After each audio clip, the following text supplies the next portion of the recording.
주가의 향방을 알 수 있는 힌트, 기업에게 직접 듣는 IR 정보, 노다지 IR 노트에 있습니다. 고정 댓글을 타고 오세요. 처음으로 우리 안될과학에서 모셨습니다. 항성님, 어서 오십시오. 네, 반갑습니다. 불러주셔서 감사합니다. 천체물리학 박사. 네, 천체물리학자이기도 하고 예. 과학 전문 유튜브 채널 안될과학에서 과학 커뮤니케이터로 활동을 하고 있기도 합니다. 저도 잘 보고 있습니다. 네. 안될과학. 네. 요즘에 이제 되지 않습니까? 열심히 하려고 노력 중입니다. 특히 그 스페이스X 뭐 스타쉽 발사나 이럴 때 네. 거의 매번 중계하신다고요? 맞아요. 이제 스페이스X의 이제 커다란 발사라든지 아니면 우리나라에 있는 어떤 장비가 발사가 된다든지 이런 때는 저희가 대중의 관심이 아무래도 있으니까 저희가 발사를 중계를 하고 놀랍게도 시간대하고 상관없이 되게 많은 분들이 관심을 가져주시더라고요. 동시 접속하셔서. 네, 한 많을 때는 한 10,000명 네, 이렇게 보시더라고요. 안될과학 그 라이브에만. 네네. 와. 네. 그분들이 다 테슬라 주주신가? 뭐지? 그럴 수도 있죠. 근데 약간의 연관성은 좀 있습니다. 물론 뭐 스페이스X는 비상장이긴 네. 합니다만. 근데 그러면 지금까지 몇 번이나 중계를 하신 거예요? 꼭 스페이스X 아니더라도 라이브 같은 경우에는 저희가 화요일 목요일 정기적으로 랩 미팅이라는 걸 네네네. 하고 있기는 하지만 그거 말고도 뭐 여러 가지 천문 현상들도 있지 않습니까? 유성우 떨어진다든지 네. 아니면 뭐 일식이 일어난다든지 이런 천문 현상도 저희가 같이 방송을 하고 있습니다. 그래서 꽤 많이 하고 있어요. 1년에 한 그래도 그런 특별 생방송 같은 경우에는 한 6번에서 7번, 네, 많게는 10번까지도 하고 있습니다. 처음에는 왜 스페이스X에서 뭐 펠컨 9이나 뭐 이렇게 쏠 때마다 사람들이 와 처음이야, 두 번째 시도야, 세 번째 시도야 막 숫자를 세잖아요. 네. 요즘에는 그런 몇 번째 발사 숫자 세는 게 의미가 없나요? 되게 자주 쏘잖아요, 거의. 거의 의미가 없죠. 이제 일반적으로 상업용으로 쓰고 있는 팔콘 9 같은 경우에 팔콘 헤비라든지 팔콘 9 같은 경우에는 워낙에 많이 쏘고 있고 또 그 발사체가 예전에는 처음만 하더라도 그 돌아오는 장면이 너무나 신기했는데요. 신기하고 놀랍고. 센세이션이었죠, 그냥. 그러니까요. 그래가지고 이제 사람들이 많이 봤는데 이제는 거기 일하고 계시는 오퍼레이터들도 관제소? 네. 관제소에서 일하시는 분들도 착륙했으면은 이제 막 박수도 안 쳐. 박수도 안 치고 이제 가만히 그랬구나. 고인물 됐어. 그래서 얼마 전에도 우리나라 그 군사위성 3호였나? 네. 그거를 스페이스X 그때 뭐였죠? 팔콘 9으로. 거기에서 쐈는데 네. 그 저희도 이제 마음 졸이면서 봤죠. 그래도 우리 군사위성인데. 그럼요. 근데 그 스페이스X 일하시면 맞아요. 몇 명 없던데 관제소에 대충 일하는 거 아닌가요? 그게 진짜 놀라운 거죠. 사실 관제소에 몇 명 없어도 그 모든 시스템이 그렇게 자동화돼서 돌아갈 수 있다는 것 자체가 엄청나게 견고한 시스템이 갖춰져 있다는 거고 그만큼 또 놀라운 능력을 가지고 있다는 거고. 우리 입장에선 대단한 일인데 그들은 이제 뭐 그냥 시내버스 한 대 출발하듯이. 네. 이제 그런 거죠, 뭐. 항성님이 가장 기억에 남는 스타쉽이나 네. 스페이스X 어떤 뭐 발사나 가장 기억에 남는 중계 그 발사는 어떤 게 있었을까요?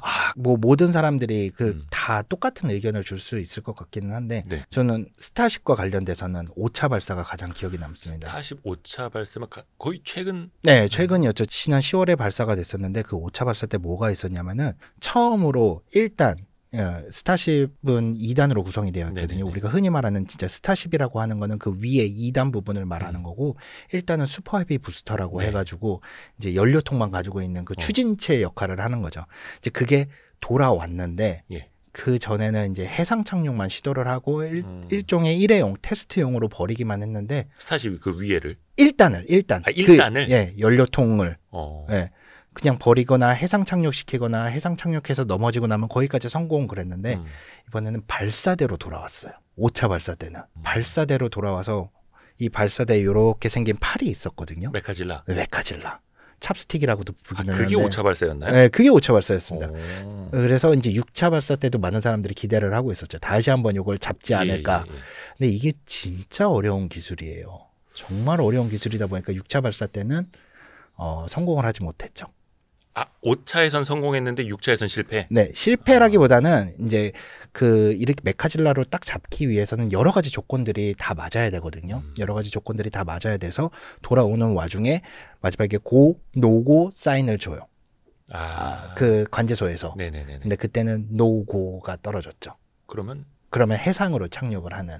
이렇게 오는데 저거 불안정한데 안 될 것 같은데 그러면 해상으로 가고. 그때는 시스템 자체가 1차 헤비 부스터 자체의 문제가 아니라 이 메카질라 자체에 문제가 있었던 것 같아요.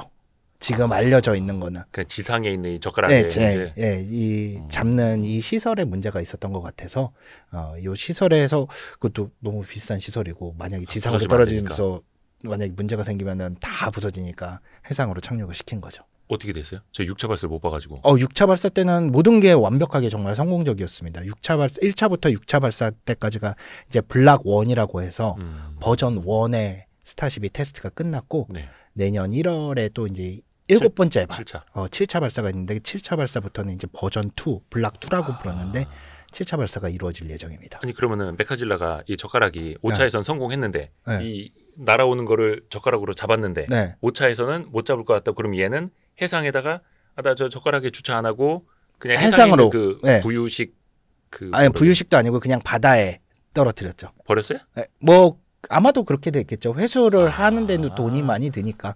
일단 그거는 아예 밑에 산발이를 안 달고 출발한 네. 친구예요?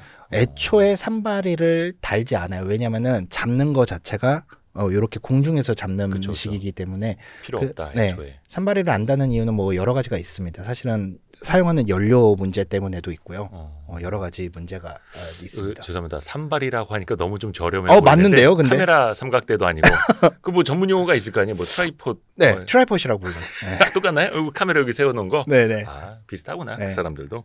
근데 이게 저는 그게 궁금하더라고요. 과연 이 메카질라라고 하는 네, 공중 포획 방식을 맞아요. 나사나 다른 데서는 생각도 못한 걸까? 아니면 생각은 했는데 기술이 안 된 걸까? 이거 뭐 원체 어려운 기술이라고.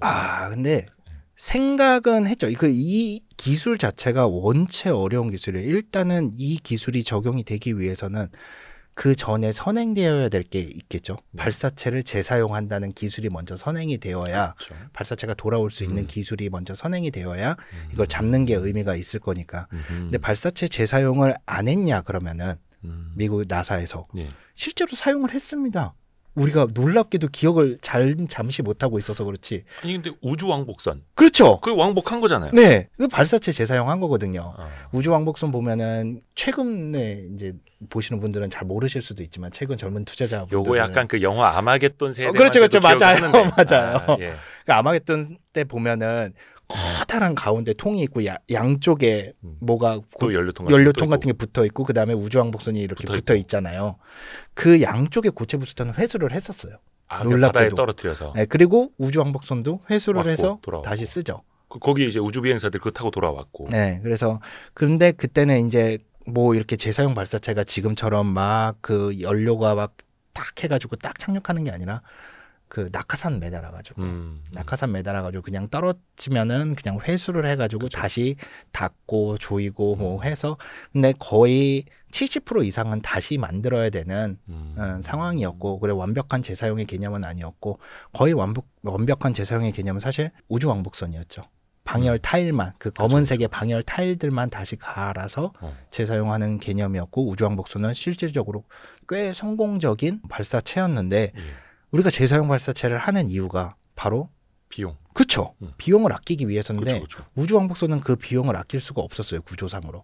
원래 나라에서 뭔가를 운영을 하는 거는 비용보다는 그 목적성에 더 그쵸.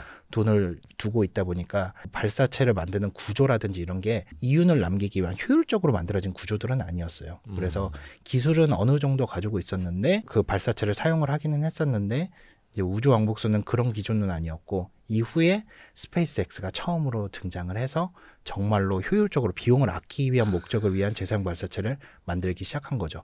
근데 이제 메카질라로 이번에 잡았잖아요. 네네네. 스페이스X 팔콘 9 같은 경우에는 케로신이라는 등유라는 연료를 사용을 합니다. 네. 그 등유라는 연료를 사용을 하면은 그 안에 뭐 물론 이산화탄소도 나오고 뭐 물도 나오고 여러 가지 나오지만 네. 탄소 찌꺼기들, 황 찌꺼기, 질소산화물 뭐 이런 것들이 그 찌꺼기에 많이 붙어요. 네. 그래서 그런 것들은 어차피 공장에 들어와서 청소를 하고 다시 발사를 해야 되거든요. 물론 재사용은 합니다. 네네. 그 청소 비용만 들이면은 다시 재사용을 할 수가 있는 거죠. 그것만 해도 엄청나게 효율적인데 스타쉽 같은 경우에는 연료를 메탄을 씁니다. 메탄을 쓴다는 건 뭐냐면 나오는 게 CO2하고 물밖에 없는 거예요. 그러니까 청소를 할 이유가 없어요. 그래서 이론적으로는 현재 세우고 있는 이론적으로는 메카질라로 이렇게 딱 잡으면은 다시 돌아오면은 24시간 내에 연료만 충전해서 바로 다시 쏠 수 있는 매우 효율적인 찌꺼기 시스템입니다. 닦을 필요도 없고. 네, 충전만 해서. 뭐 연료만 이제 부으면 되는. 그렇죠. 그런 식으로 만들어져 있죠. 이론상으로는. 그러면 비용도 아끼고 시간도 줄이고. 맞아요. 왜냐하면은 발사체에 있어서 시간 자체도 비용에 포함이 되기 때문이죠. 그쵸. 그리고 그 하나 1단이 거의 70m에 엄청나게 많은 연료들이 들어가는데 그걸 다시 만든다는 것만으로도 엄청나게 비용을 아낄 수가 있는 거죠. 근데 이게 그냥 아이디어만 있다라고 되는 것도 아니고 하나 둘씩 이제 재사용 선행 기술, 맞아요. 똑바로 세우는 기술 또 그게 되면 그 다음에 산발이를 없애고 공중으로 하는 하나하나 계획이 있었던 거겠죠, 당연히. 그렇죠. 그리고 요즘 이제 AI 기술을 우리가 어디서든 빠질 수가 없는데 이 AI 기술이랑 컴퓨팅 기술이 늘어나면서 이 밑에 엔진들도 자동 제어가 가능해진 거죠. 상황별로 돌아오는 도중에도 사실 바람이 갑자기 바람이 불 수도 있는 거고 네네네. 돌아올 때 습기 상태라든지 환경도 다 다를 거고 그래서 뭐 일정한 값을 준다고 해도 딱 거기에 바로 들어오는 게 아니에요. 그래서 그 상황에 대응할 수 있는 모든 값들을 다 AI가 계산을 할 수 있기 때문에 상황에 따라서. 네, AI의 그 계산 값에 따라서 밑에 있는 그 엔진이 33개가 달려 있거든요. 그 33개가 정말 하나하나가 미세하게 다 컨트롤하면서 그쪽으로 다 들어오는 거예요. 그러니까 예전에는 하기가 조금은 힘든 기술이었죠, 사실은. 이야, 진짜 이게 대단하다는 말이 안 나올 수가 없습니다. 맞아요. 그리고 또 저 그거 좀 구하고 싶은데 요 우주복 이런 데 붙이는 패치 같은 거 있잖아요. 패치 구하실 수 있어요. 구할 수 있어요? 네, 나사 사이트 같은 데 가면 팝니다. 못 사는 줄 알았네. 군 생활해 보신 분들 아시겠습니다만 군대도 여기 뭐 패치 있지 너무 않습니까? 중요하죠. 네. 네. 그것도 뭐 1차 발사, 2차 발사 뭐 문양이 다 다르더라고요. 네, 목적에 따라서 다 다르고 이제 뭐 좀 패치 휘장 같은 것들은 이제 아폴로 같은 경우에도 그 사람이 탔던 유인 임무에만 그 휘장이 있거든요. 패치가 있는데 그 휘장이나 패치를 보면은 이번 아폴로 임무에서 어떤 임무를 수행하는지가 다 나타나 있어요. 임무가 거기에 이제 녹아들어있는 다 녹아들어 있어요. 무늬로 뭔가 들어가 맞아요. 있는. 네, 거기서 그 메카질라 젓가락이 있을 수도 있고. 맞아요. 그거는 이제 스페이스 X 사이트에 들어가시면 구매하실 수 있는 걸로 알고 있습니다. 하기사 이렇게 해외 기업들이 굿즈 잘 팔죠. 잘 만들어요. 그리고 되게 영특하게 만들어요. 이걸 살 수밖에 없는 이유를 자기네가 굳이 설명을 안 해도 영특하게 모든 그 자기네들이 하는 것에 이미 다 녹여놓고 있죠. 그것도 팝니까? 스타쉽 모형 같은 거? 팔는 걸로 알고 있어요. 생각보다 스타쉽에 되게 많은 것들이 있는 걸로 알고 있는데 아직 안 사신 것 같은데? 네, 저는 안 샀습니다. 팔컨9 모형 이런 거. 그런 거 갖고 싶다. 저도 갖고 싶어요. 어릴 적에 뭐 F-15 전투기, F-16 맞아요. 조립하고 이런 거 프라모델 했었는데 그런 거 하나 사서 하나 우리랑은 상관없습니다만. 근데 하나 있으면 뿌듯하죠. 그런 거 있으면. 그렇죠. 네. 우리랑은 큰 상관은 없습니다만 그래도 어떻게 보면 이제 인류의 기술 발전을 같이 이제 목도하는 맞아요. 그런 즐거움. 네. 그러면 그 공중 포획하고 어떻게 보면은 재발사 준비 시간을 이제 아끼면서 또 천문학적인 금액도 세이브할 수 있게 된 거고. 네. 그러면 메카질라로 잡았으면 젓가락 대롱대롱 매달려 있는 거잖아요. 네. 이제 매달려 있기는 한데 발사체 자체에도 그러니까 그 일단 슈퍼 헤비 부스터에도 걸쇠 같은 게 이제 있고 네네네. 얘도 이제 이렇게 잡고 있고 그 상황이죠. 그리고 내려야죠. 나중에 내리는 거죠. 그렇죠. 엘리베이터처럼 내리는 그래서 거죠. 나중에 이 젓가락 상태를 그냥 쏘는 줄 알고. 그건 아니고. 아니죠. 그럼 발사대로 다시. 그럼요. 그러니까 내리기만 하면 바로 발사대로 되는 거죠. 그 상태에서 네, 내리기만 이렇게 하고. 엘리베이터처럼 내리는 거죠. 위아래로만 움직이는. 그럼 거기가 그냥 발사대. 네네. 그 앞에서 나중에 쏠 때 옆에서 또 물 잔뜩 뿌리고 그냥 가면 거기가 발사대죠. 그렇죠. 스타쉽 동체 같은 경우에는 지상이 아니라 해상 위로 내렸었잖아요. 맞아요. 거기에다가 그 바지선 같은 거 띄워놓고 거기로 내리게 했었잖아요. 사실 바지선 위로 떨어진 건 아니고 지난 6차 발사 전부 해상으로 떨어지기는 했었습니다. 근데 뭐 1차, 2차 때는 사실 해상까지 가지도 못했고 처음으로 해상 착륙을 시도를 했던 거는 3차 발사 때부터였어요. 네, 1차 발사 때는 사실 올라가는데 의의를 뒀었고 220m짜리가 생각해 보시면은 아파트 한 동입니다. 요즘 40층짜리 아파트 한 동이 거의 나홀로 아파트 한 동이 이제 올라가는군요. 그렇죠. 조금 이제 폭만 좀 줄인 그게 뜬다는 것만 생각해도 그게 우주 공간을 나간다는 것만 해도 어마어마한 힘이거든요. 어마어마한 기술력이고 1차 때는 올라간다는 데 의미 2차 때는 단분리를 성공을 했다는 데 의미를 뒀고 실질적으로 이제 3차는 들어오다가 사실은 터졌어요. 다시 착륙을 못하고 들어오다가 이제 안정성 문제 때문에 조금 터졌고 4차 발사 때부터 해상에 착륙을 했었죠. 해상에 착륙을 한 거는 그냥 바다 위에 떨어졌습니다. 바지선 같은 거는 이제 팔콘 9이라든지 이런 것들을 다시 회수를 할 때 고도에 따라서 그다음에 목표 궤도에 따라서 다시 돌아올 때도 있고 바지선에 착륙시킬 때도 있고 그렇게 하죠. 그러니까 7차 발사 때는 바다에 지금처럼 테스트를 한 번 더 한 다음에 그 다음 발사 때부터는 다시 한번 발사대로 돌아올 수 있도록 한다고 합니다. 육상으로, 네. 육지로. 그 발사대로. 메카질라 같은 걸로. 메카질라로 돌아오는. 스타쉽도. 네, 스타쉽도. 그 보면 이제 위에 오징어 오징어 대가리처럼 맞아. 그 거기로 걸어요? 그거는 모르겠어요. 이제 걸쇠 같은 장치를 만들겠죠. 네. 그러면 이제 1단 추진체도 그렇고 2단 스타쉽도 마찬가지로 다 이제 젓가락으로 잡게 되는. 네. 그런 식으로 하겠다고 지금 계획을 세우고 있습니다. 근데 저는 좀 신기하고 잘 모르겠어서 질문 드리는 게 1차 발사, 2차, 3차, 4차, 5차 이렇게 보면 그때마다 미션이라는 게 새로 있잖아요. 네. 단분리 네. 아니면 이제 정상적인 기립하는 맞아요. 근데 네. 이게 한 번 실패하고 그 다음에는 대부분 또 성공을 했어요. 네. 그럼 그 사이에 뭐 3-1, 3-2가 있는 건지 아니면 그 다음부터 바로 다음 미션에 바로 도전하라는 거지. 왜냐면 이게 그 사이에 몇 개월이 안 되거든요. 그렇죠. 아니 우리나라로 따지면 뭐 무슨 처음에 나로호, 누리 이것만 해도 뭐 한 2-3년 텀이 있고 막 그러지 않습니까? 있죠. 2차 발사 때까지 몇 년 걸리고. 근데 스페이스X 이건 몇 달 간격을 착착착착 해요. 네. 그 사이에 뭐 자기네들끼리 몰래 쏴보고 합니까? 어떻게 이게 어떻게 하는 거냐면은 기본적으로 누리호 같은 경우에는 네. 한번 쏘면은 그 다음 거를 다시 처음부터 만듭니다. 근데 스타쉽 같은 경우에는 이미 일단 헤비 부스터는 6개 정도가 만들어져 있고요. 창고에 있어? 창고에 있어요. 창고에 정말 쌓여져 있는 사진이 있어요. 제고품 같은 거. 근데 문제가 있거나 아니면은 어떤 문제가 있었는지를 발견을 하면은 거기서 떼서 이제 그것들을 개선을 하죠. 거기서 개선을 한 다음에 소프트웨어적으로만 테스트를 하고 발사를 하는 거죠. 그렇기 때문에 그 발사 텀이 짧을 수가 있어요. 왜냐하면 처음부터 다시 만드는 데는 물리적으로 시간이 걸리잖아요.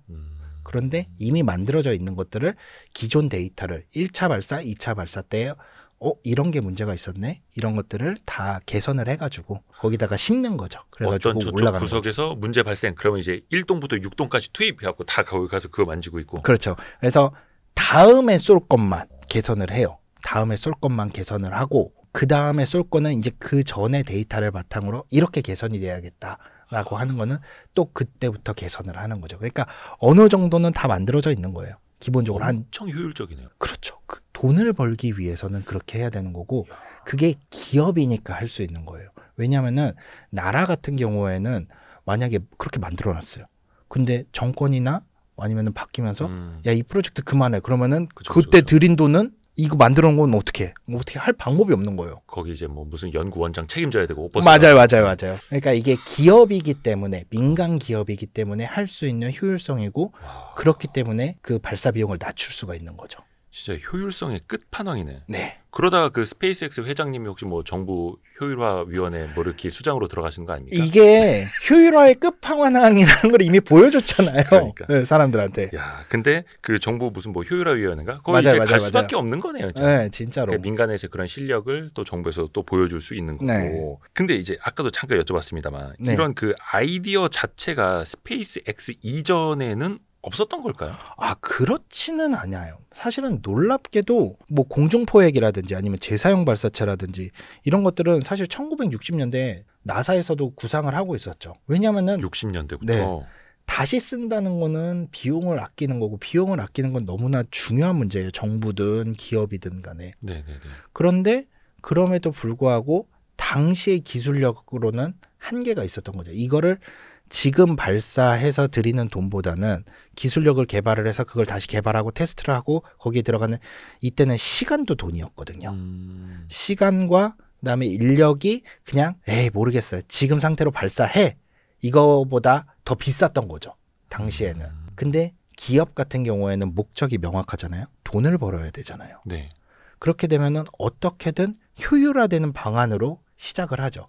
국가가 해야 되는 임무는 해야 되기 때문에 하는 거예요. 예를 들어서 아폴로 프로젝트라든지 거기에는 미션의 목적에 더 이제 무게감이 있는 거고, 민간이 하는 예를 들어 지금 스페이스X라든지 민간 발사체는 이거를 효율화하는 데 목적이 있는 거죠. 그래서 미션의 목적이 어디 있느냐에 따라서 크게 달라진다고 볼 수가 있는 거죠. 그래서 사실은 뭐 1960년도에서 검토가 됐었는데 기술적인 한계도 있고 위험성도 있잖아요. 사실은 그쵸. 국가에서 하는 프로젝트는 실패 위험성이 되게 있으면은 부담이거든요. 우리도 뭐 그쵸, 옛날에 뭐 그런 나로에서도 실패 예산 삭감하네 만에 뭐. 1, 2, 5 실패하는 그건 꼭 비단 우리나라의 문제뿐만 아니라 전 세계적으로 뭐 브라질도 자국 발사체 같은 경우에 이렇게 만들려고 했는데 사실은 계속 실패를 하다 보니까 아예 프로그램 자체가 없어져 버렸거든요.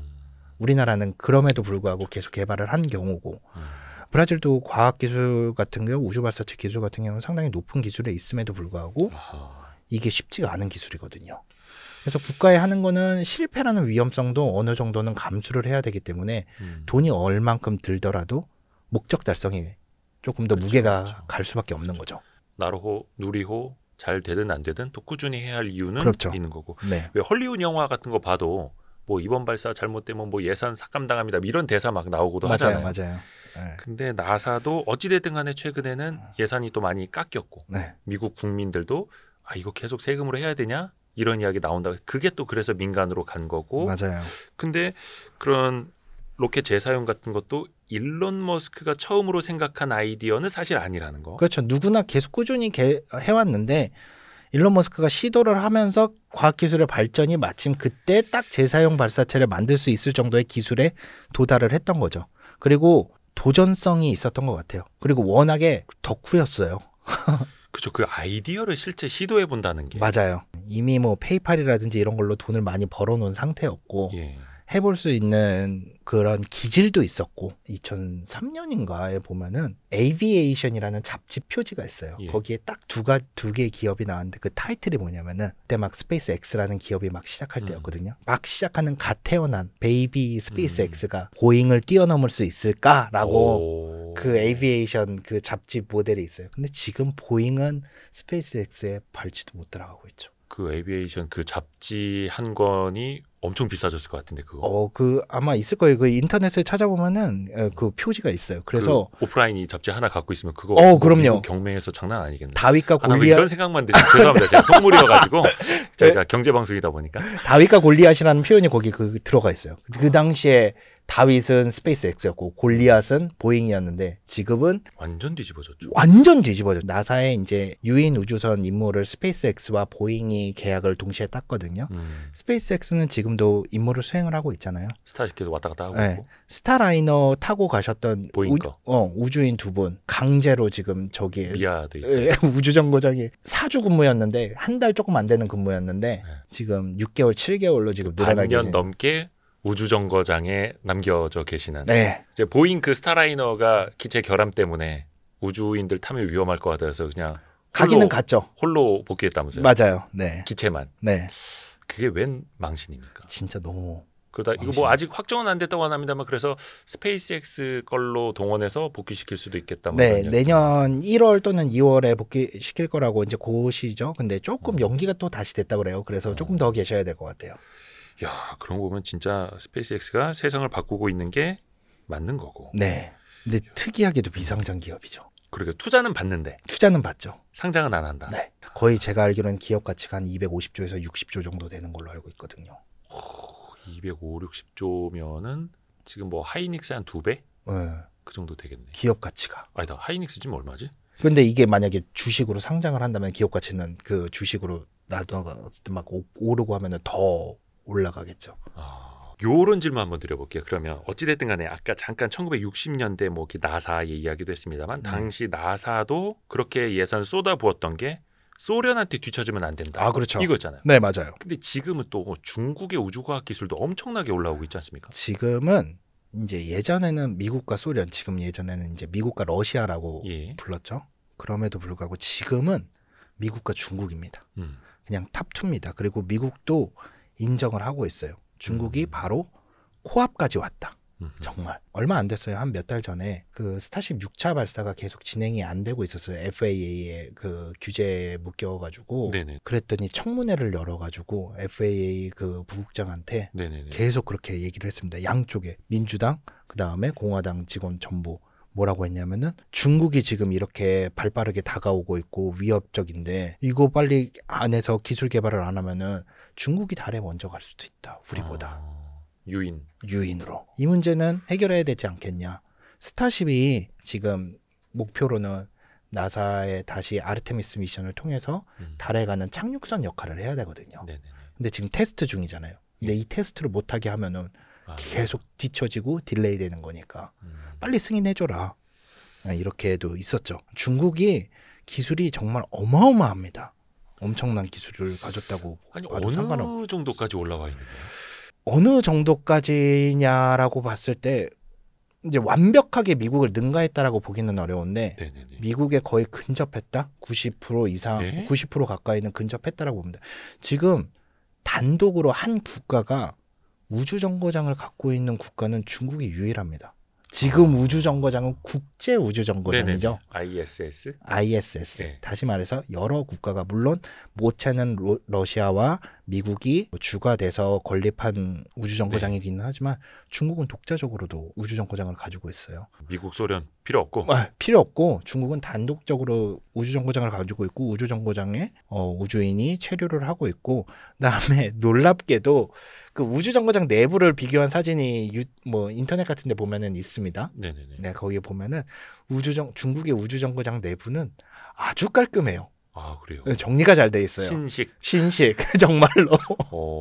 근데 이제 국제우주정거장 같은 경우는 너무 이제 초기에 90년대 때부터 오래됐으니까 2000년대 초반 이때부터 계속 직접적으로 만들어지기 시작하다 보니까 막 선들도 나와 있고 막 시설들도 복잡하고 스위치도 많고 이렇게 돼 있죠. 엄청나요. 달의 뒷면에서 샘플 토양도 가지고 왔잖아요. 중국이. 그러니까. 네, 유인 우주선 발사하는 것도 그리고 얼마 전에 며칠 전이었습니다. 유인 우주 유영 기록을 거의 9시간 가까운 기록을 미국 사람이 가지고 있었고 미국이 그 우주 유영의 최고 기록을 가지고 있었거든요. 예. 이번에 중국이 갱신했어요. 그냥 우주 공간에서 돌아다니는? 네, 임무를 수행을 하는 우주 유영 기술을 연속적으로 9시간 넘게 수행을 하면서 들어왔다 나갔다가 아니라 9시간 동안 밖에 계속 산소 공급받고 뭐 하면서 엄청난 능력인 거거든요.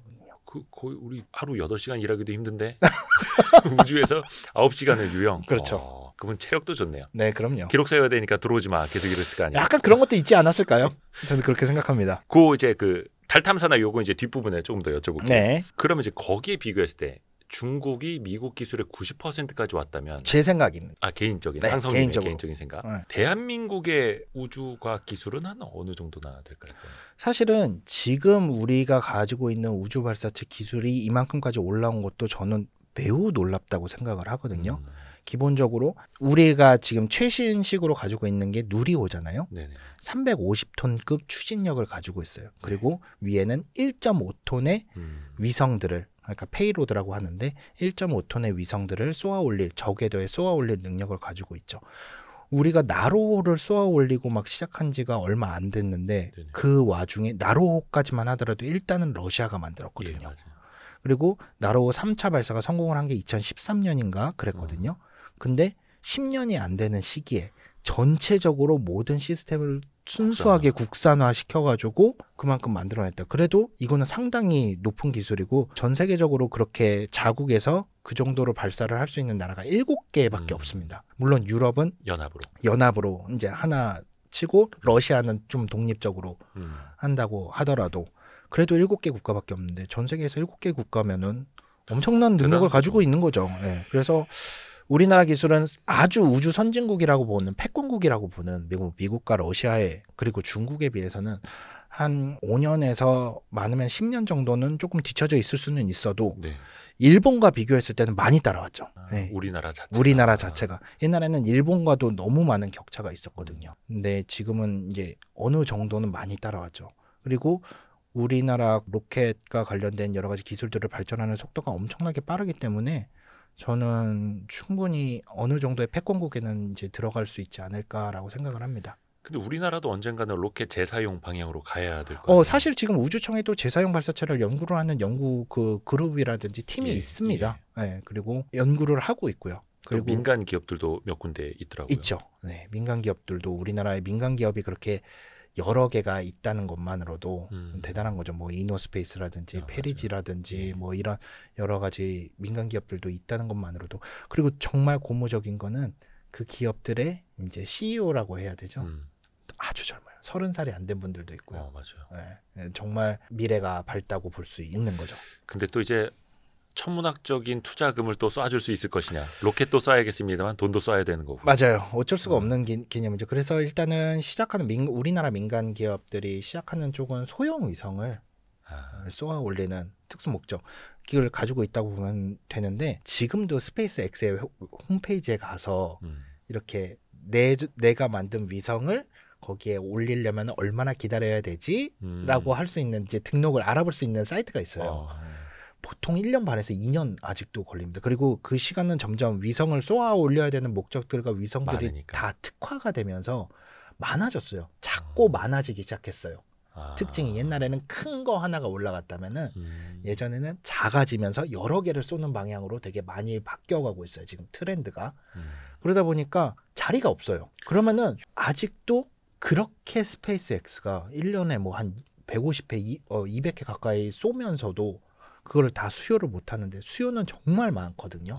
공급이 없는 상황입니다. 발사체 공급 시장이. 그래서 민간 기업들도 그런 소형 위성을 발사하는데 지금 공급 시장을 뚫고 있는 거죠. 근데 충분히 가능성이 있고 시장성이 있죠. 야, 그만큼 뭐 위성을 비롯해서 우주에다 뭔가 쏘아 올리려는 수요가 많다라는 거고. 엄청 많죠.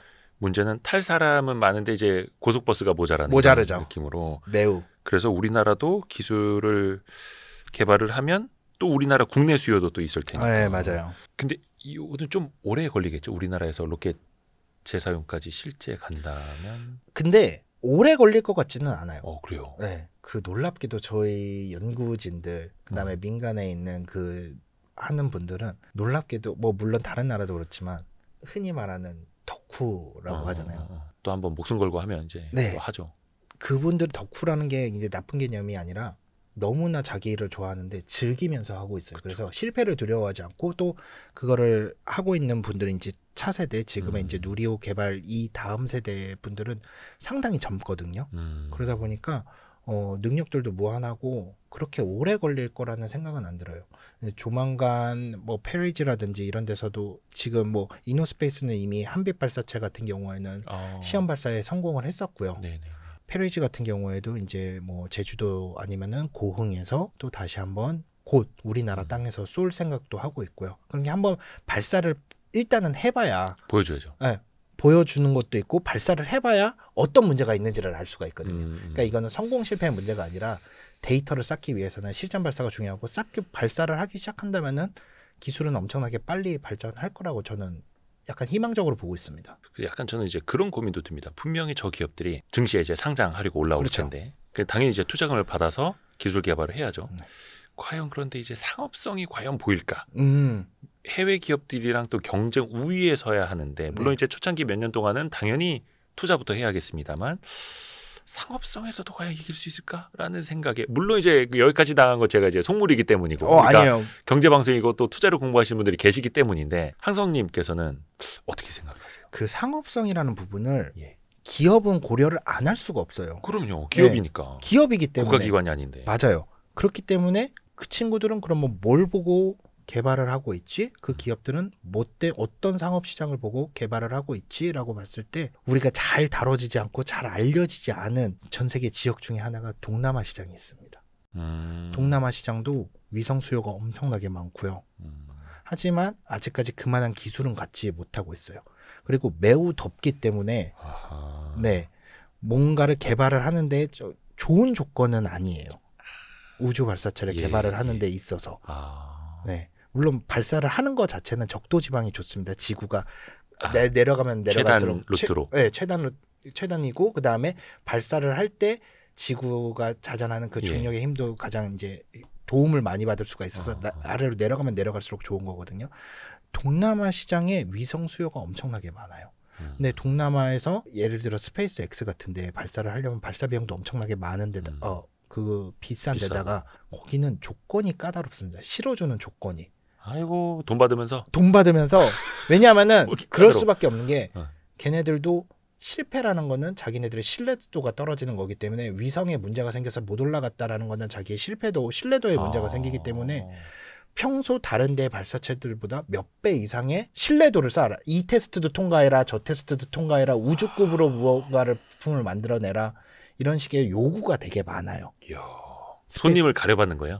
가려받는다기보다는 우리 손님이 되기 위해선 이 정도는 되셔서 오세요. 약간 이런 느낌인 거죠. 뭐 롤스로이스도 아니고 급 안 되면 안 팝니다. 거의 이런. 약간 그런 건데 그래도 확실하게 보장은 해주니까. 타는 그렇죠. 거죠. 거의 성공이니까. 근데 동남아 시장이라든지 아니면 나중에 아프리카 시장이라든지 이런 데만 하더라도 그런 위성을 싸게 그다음에 빨리빨리 쏘아 올릴 수 있는 시장은 아직 많거든요.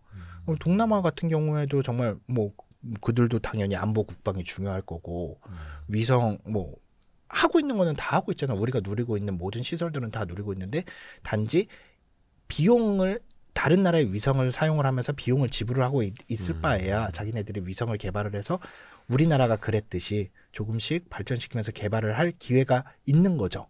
그래서 그 시장을 우리가 보고 하는 거라고 보시면 될 것 같아요. 이야, 그러네요. 네, 동남아 시장도 꽤 큽니다. 그러니까 제네시스에 대한 수요도 있고 소나타에 대한 수요도 있다. 있죠. 이 영상이 우리가 올라가면은 스타쉽이 7차 발사까지 가는 건가요? 그 한 11월 초중순? 1월 초중순? 네, 1월 중순쯤으로 이제 하고 있는데 나중에 지금 1월 11일인가 17일인가를 목표로 하고 있는데 그러면 7차 발사 때는 또 뭔가 센세이션한 게 또 나옵니까? 7차 발사 때는 이제 아까도 말씀드렸지만 1차 발사에서 6차 발사 때까지가 그 블락 1, 그러니까 버전 1이라고 보시면 쉽게 생각하면 버전 1이고 7차 발사 때는 버전 2예요. 그래서 이제 그 스타쉽 2차의 스타쉽 그 윗단 2단의 스타쉽의 길이가 조금 길어져서 연료통을 조금 더 많이 실을 수 있고요. 그다음에 뭐 방열 타일이라든지 뭐 여러 가지 성능들을 조금 더 개선을 했다고 합니다. 그래서 그 개선된 성능을 6차 발사 때와 비슷하게 테스트를 해 볼 거고요. 그다음에 6차 발사 때 실패를 했던 메카질라로 1단 부스터 헤비 부스터를 회수를 하는 거를 한 번 더 시도를 할 거고 7단은 기본적으로 6차가 했던 거를 다시 한번 왜냐면 새로운 버전의 스타쉽이 나왔으니까 네네네. 기존에 최근까지 성공했던 모든 것들을 한번 다시 테스트를 해볼 거예요. 그리고 8차 때부터는 아마 스타쉽도 메카질라로 다시 회수를 하는 그런 시도를 하지 않을까라고 생각을 합니다. 그래서 하나씩 조금씩 발전해가고 앞에 거를 개선해 간다고 보시면 되는데 이 주기가 매우 짧죠. 왜냐하면 얘네들은 이미 아까도 말씀드렸듯이 만들어 놓고 있기 때문에 그래서 주기가 짧으면은 어차피 임무를 수행을 해야 되는 시간은 정해져 있고 주기가 짧아서 여러 번 테스트를 할 수 있으면은 훨씬 더 좋은 거죠. 근데 이제 일론 머스크가 항상 이야기하는 것 중에 빠지지 않는 게 화성까지 간다는 가야죠. 거. 그러면은 이게 스타쉽이 한 몇 차쯤 되면 화성에 갈 수 있겠습니까? 그거는 한 진짜 517차? 아니요, 그렇게까지는 아닐 거예요. 그거 아니에요? 저는 100차 안에는 가지 않을까요? 에? 네. 저는 이제 머릿속으로 한 3,500차라면서 그냥 530차 이렇게 여쭤본 거였는데? 아니라고 생각합니다. 저는 한 그래도 20차, 25차 이전에는 달에 갈 거고요. 네. 달에 간다는 건 달에 착륙한다는 게 아니라 적어도 그 궤도까지는 궤도를 돌아보는 시도는 할 거고요. 왜냐면은 벌써 7차잖아요. 23년부터 쏘기 시작했는데 23년 4월인가부터 쏘기 시작했는데 1년에 거의 한 3-4번은 쏜다고 보고 더 빨라질 거거든요. 더 많이 쏠 거고 내년이나 내후년 되면은 거의 한 달에 한 번씩 쏠 겁니다. 네. 제 생각에는. 아니 근데 이게 달까지 가는 거야 그렇다 쳐도 그것도 뭐 몇 개월이 걸리긴 합니다만 달까지 가는 게 화성까지 가는 건 진짜 가는 것만 해도 몇 년이 걸리는 거잖아요. 가는 거 이제 제일 짧은 최단 경로가만 6개월 정도 걸리죠. 6개월. 네. 근데 그게 지금 있는 그 스타쉽 형태로 화성까지 갈 수 있는 거예요? 네. 그 친구로? 그렇게 만들어 놓고 있어요. 아예 목적이 화성까지 간다 이걸로. 애초에 만들어진 목적도 그거고 그 스타쉽 개조도라고 해야 되나요? 그 안에 이제 어떻게 만들어졌는지 보면은 100명까지 탈 수 있게 만들어놨습니다. 그렇죠. 크니까. 네. 그리고 엘리베이터도 있고요. 네네. 네, 이제 100명의 사람들이 다 의자에 이제 뒤로 이렇게 쫙 연결돼서 눕고 6개월 동안 가야 되잖아요. 물론 사람이 간다는 소리는 아니고 그쵸, 스타쉽이 뭐 이제 간다는 건데 그 안에 운동 시설도 할 수 있도록 만들어 놓고 다 해놨어요. 그런 거 보면은 계획이 다 있다고 보고 사실 그렇게 말하는 사람들도 많거든요. 일론 머스크가 되게 허풍쟁이다. 성격도 약간 괴짜 같고. 화성 이거는 이제 선언적으로 한번 질러 놓는 거고 뭐 이런 그쵸. 느낌으로. 근데 여태까지 가만히 따져보면 자기가 질렀던 말 중에 안 된 거는 없어요. 그게 신기한 거죠. 안 된 건 없다는 거는 할 것 같은 느낌을 주는 거죠. 그리고 뭔가 방법을 찾을 것 같아요, 그 사람. 이게 뭔지 뭐 자기 실현적 예언인지 뭔지는 모르겠습니다만 하여튼 그 사람은 하는 사람. 약간 저는 그런 느낌을 받고 있어요. 그래서 물론 괴짜 같은 성격도 많고 왔는데 저는 대단한 사람이라고 봅니다. 아니 근데 100차 발사쯤이면 화성을 갈 것이다라는 저는 게 100차 이내로 생각하고 있어요. 100차 이내. 네. 뭐 물론 그 아예 진짜 화성 이주다 이런 거는 조금 더 걸릴 수도 있지만 무인이요, 유인이요? 이번 100차 이내로 만약에 스타쉽을 화성으로 보낸다면 저는 근데 유인은 약간 조금 그쵸, 결이 다르죠. 결이 달라서 무인은 확실하게 가고요. 원숭이를 먼저 뭐 보낼 수도 있겠습니다만. 네, 뭐 물론 보낼 수도 있는데 유인은 그래도 유인까지 해도 저는 100차? 근데 이게 스타쉽이라는 게 재사용이고 네. 돌아오는 걸 염두에 두고 만드는 맞아요. 거잖아요. 그러면 스타쉽으로 화성까지 보낸다 해도 네. 화성 찍고 네. 오는 것까지. 그쵸. 일단은 오는 것까지. 하여튼 그러면 요거는 우리가 더 많이 늦기 전에 네. 볼 수 있겠다. 저는 제 생애에서 볼 수 있지 않을까라고 생각을 합니다. 우선은 그러면 거의 끝판의 질문을 먼저 드려볼게요. 네. 제2의 지구 건설까지도 화성에다 가능할 거라고 보세요. 이게 약간 두 가지 의미가 있는데 제2의 지구라고 하면은 우리가 보통 정말 우리가 길에서 다니는 거라고 생각을 하는데 그렇게는 안 될 거고 이주라고 했을 때 뭔가 기지를 짓고 그 기지 안에서 생활을 하는 거는 가능할 거라고 생각해요. 그건 충분히 가능한 문제라고 생각을 하고 실제로 나사라든지 아니면 다른 유럽이라든지 이런 중국이라든지 이런 데서도 많이 지금 얘기를 하고 있거든요. 얘기를 하고 있는 문제다 보니까 충분히 가능하지 않을까라고 생각을 하고 있는데 근데 이제 다른 문제가 있죠. 화성을 지구처럼 만들 거냐? 요거는 다른 문제죠. 다시 말해서 테라포밍을 할 수 있냐? 그렇죠. 테라포밍. 이거는 다른 문제라고 생각을 합니다. 근데 이제 화성에 기지를 만들고 화성에 뭐 동굴 같은 게 있어서 그 안에 기지를 만들어서 생활을 하는 거는 그 정도 이주는 가능하지 않을까라고 생각을 합니다. 물론 저는 지원을 할 것 같진 않아요. 너희들이 먼저 가봐라. 저는 약간 뭔가 검증된 거를 확인하는 걸 좋아하기 때문에 일론 머스크 본인도 안 갈 것 같은데 검증된 다음에 가겠죠. 저도 일론 머스크는 안 갈 거라고 생각해요. 네. 딴 사람들이 다 기지 건설해놓고 거의 이제 한참 지나서 회장님 오셨습니다. 약간 그런 거죠. 내가 너희들을 이렇게 먼저 보냈다. 근데 그 머스크가 20년 안에 화성에다가 도시를 만들겠다. 네. 경기도 화성 신도시 아니고. 그렇죠. 실제로 화성에다 도시 건설까지도 물론 그게 기지 형태라면 그럼 가능할 거라고. 저는 생각합니다. 20년은 근데 20년은 조금 너무 그렇지 않을까? 저는 한 40년 봅니다. 근데 놀라운 거는 우리 지금 챗GPT 쓰고 AI 얼마 안 됐어요. 필수적인 요소잖아요. 그쵸, 너무 활용을 잘하고 있잖아요. 이게 얼마 안 됐어요. 챗GPT 3.5였나요? 그게 세상에 공개된 게 이제 딱 만 2년 됐어요. 만 2년 됐어요. 네. 근데 그 사이에 발전한 기술들이라든지 AI를 통해서 할 수 있는 거 보면 어마어마한데 그런 기술 발전 속도를 보면은 20년도 어찌 보면 이라고 생각을 합니다. 네. 그러게요. 2000년도하고 우리가 월드컵 할 때하고 지금하고 기술을 비교를 하면은 말도 안 되는 기술들이 나와 있잖아요. 정말. 근데 일단 거기다가 기지 건설을 해보고 작은 도시라도 한번 이게 도시가 될지 동네가 될지 모르겠습니다만 도시도 아니고 동네도 아니고 그냥 기지 하나 넣는 거죠. 약간 제가 그 남극 기지 느낌으로. 그렇죠. 약간 세종 기지 정도. 아니 근데 왜 화성입니까? 물론 맞아요. 뭐 수성 금성 가면 이제 타 죽겠습니다만 네. 화성인 이유는 뭘까? 일단 거기에서 뭔가 생존 기반이 있을 수 있다라는 가능성이에요? 저는 가장 중요한 거는 자전주기라고 생각을 해요. 자전주기. 우리의 지구의 하루는 24시간 정도 되잖아요. 네. 근데 화성의 하루도 24시간이 조금 넘어요. 24시간 반, 24시간 한 30분 그 정도 돼요. 그러면은 생활하는 데 있어서 크게 패턴 자체가 문제가 없을 거예요. 생체 리듬이라는 것, 그다음에 생체 시계라는 거는 생각보다 사람이 그다음에 생명체가 살아가는데 되게 중요한 거거든요.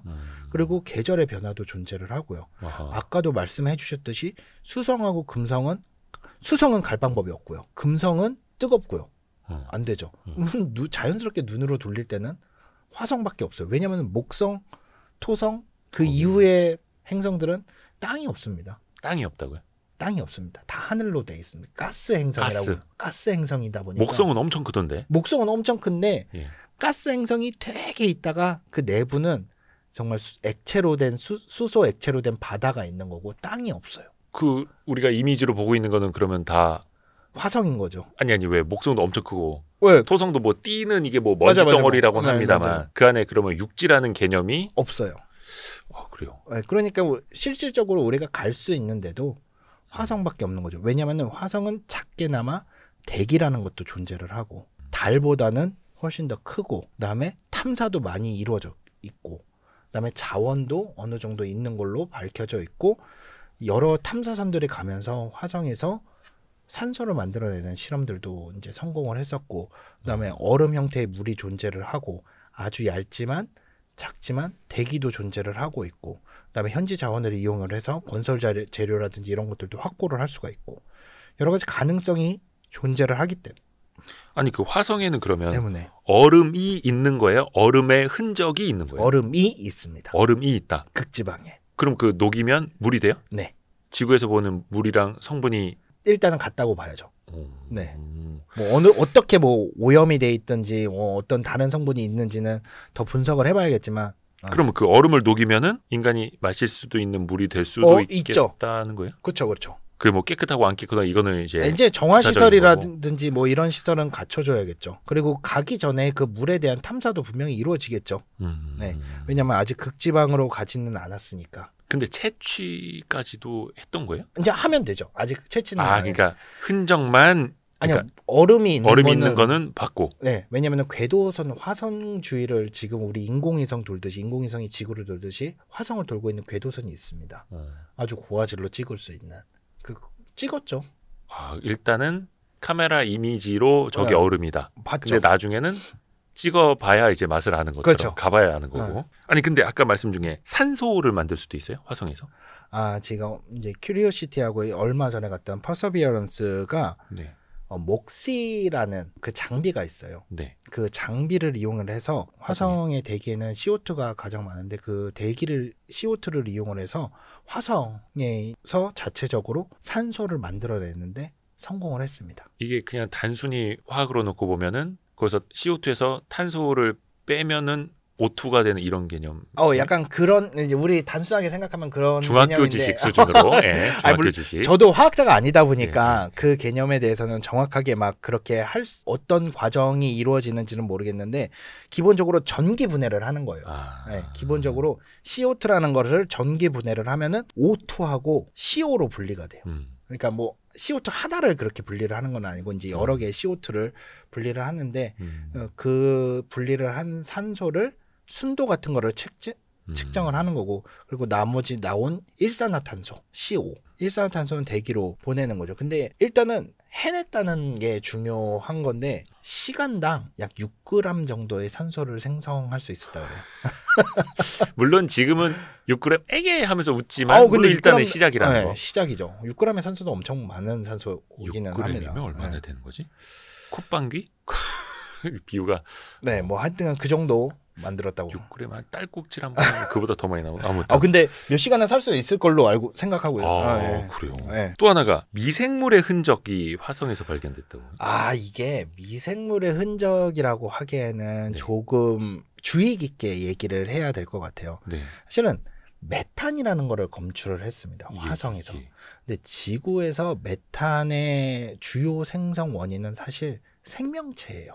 요즘은 메탄이 보통 지구에서 나오는 메탄을 100이라고 봤을 때 생명체에서 나오는 메탄이 한 60 정도 되고요. 그다음에 우리가 화성 연료를 채취하고 거기서 만들어내는 정제 과정, 그다음에 뭐 연료를 사용하는 과정에서 한 30%가 나옵니다. 그런데 만약에 이 과정은 우리가 산업혁명 이전에는 아예 없었던 과정인 거잖아요. 그러니까 그 전에는 그러니까 메탄 농도가 훨씬 낮았겠죠. 지구의 메탄 농도가. 그러면은 나머지 10%는 뭐 화산이 분출을 한다든지 뭐 이런 자연적인 현상에서 나오는 건데, 그러면은 기본적으로 그런 산업혁명이 없고 뭐 미생물의 산업을 뭐 화석 연료를 채취하고 뭐 그렇게 만들지는 않을 거잖아요. 그럼 메탄이 나왔다는 거는 기본적으로 생명체가 있을 확률이 있다라는 간접적인 증거로 사용을 하는 거죠. 왜냐하면 인간 같은 생명체가 있는 거는 아니니까. 그리고 대부분의 메탄도 지구에서는 미생물이 만들어내는 거기 때문에 메탄이 검출이 됐다는 거는 생명체의 존재 가능성을 시사하기는 하지만 아직 확실한 증거는 아니고 과거에 화성에 액체 물이 흘렀다는 거는 거의 기정사실화되어 있습니다. 뭐 이 땅에 여러 가지 흔적들도 있고, 그다음에 그런 거는 체크해 볼 수 있겠죠. 계절에 따라서 뭐 화성도 계절이 있으니까 네. 여름하고 겨울에 따라서 메탄의 농도가 어떻게 변한다는지 얘는 왜 갑자기 이렇게 변하지? 겨울에 다 동면에 들어갔나? 그 우리가 알지 못하는 어떤 생명체들이 이런 농도 변화를 살펴보면은 그 존재 가능성을 간접적으로 확인을 할 수가 있겠죠. 그래서 직접적으로 뭐 미생물의 화석이 발견됐다 아니면 뭐 미생물 뭐 DNA가 발견됐다 이런 거는 아니고 네. 그런 식으로 뭐 물의 증거라든지 아니면 메탄이라든지 이런 식으로 우리가 확인을 할 수가 있는 거죠. 뭔가 하나하나 조각조각 찾아 나가는 거네요. 그렇죠. 네. 이게 이제 퍼즐로 완성되는 순간 거기 이제 도시가 건설되어 있을 거고. 그렇죠. 야, 신기하다. 네. 그러니까 이게 과학자들 입장에서는 되게 어떻게 보면 이제 속된 말로 막 환장할 수밖에 없는 거예요. 네. 야, 이게 발견됐어. 이런 식으로. 이게 있다고? 이 정도 농도의 메탄이 나왔다고?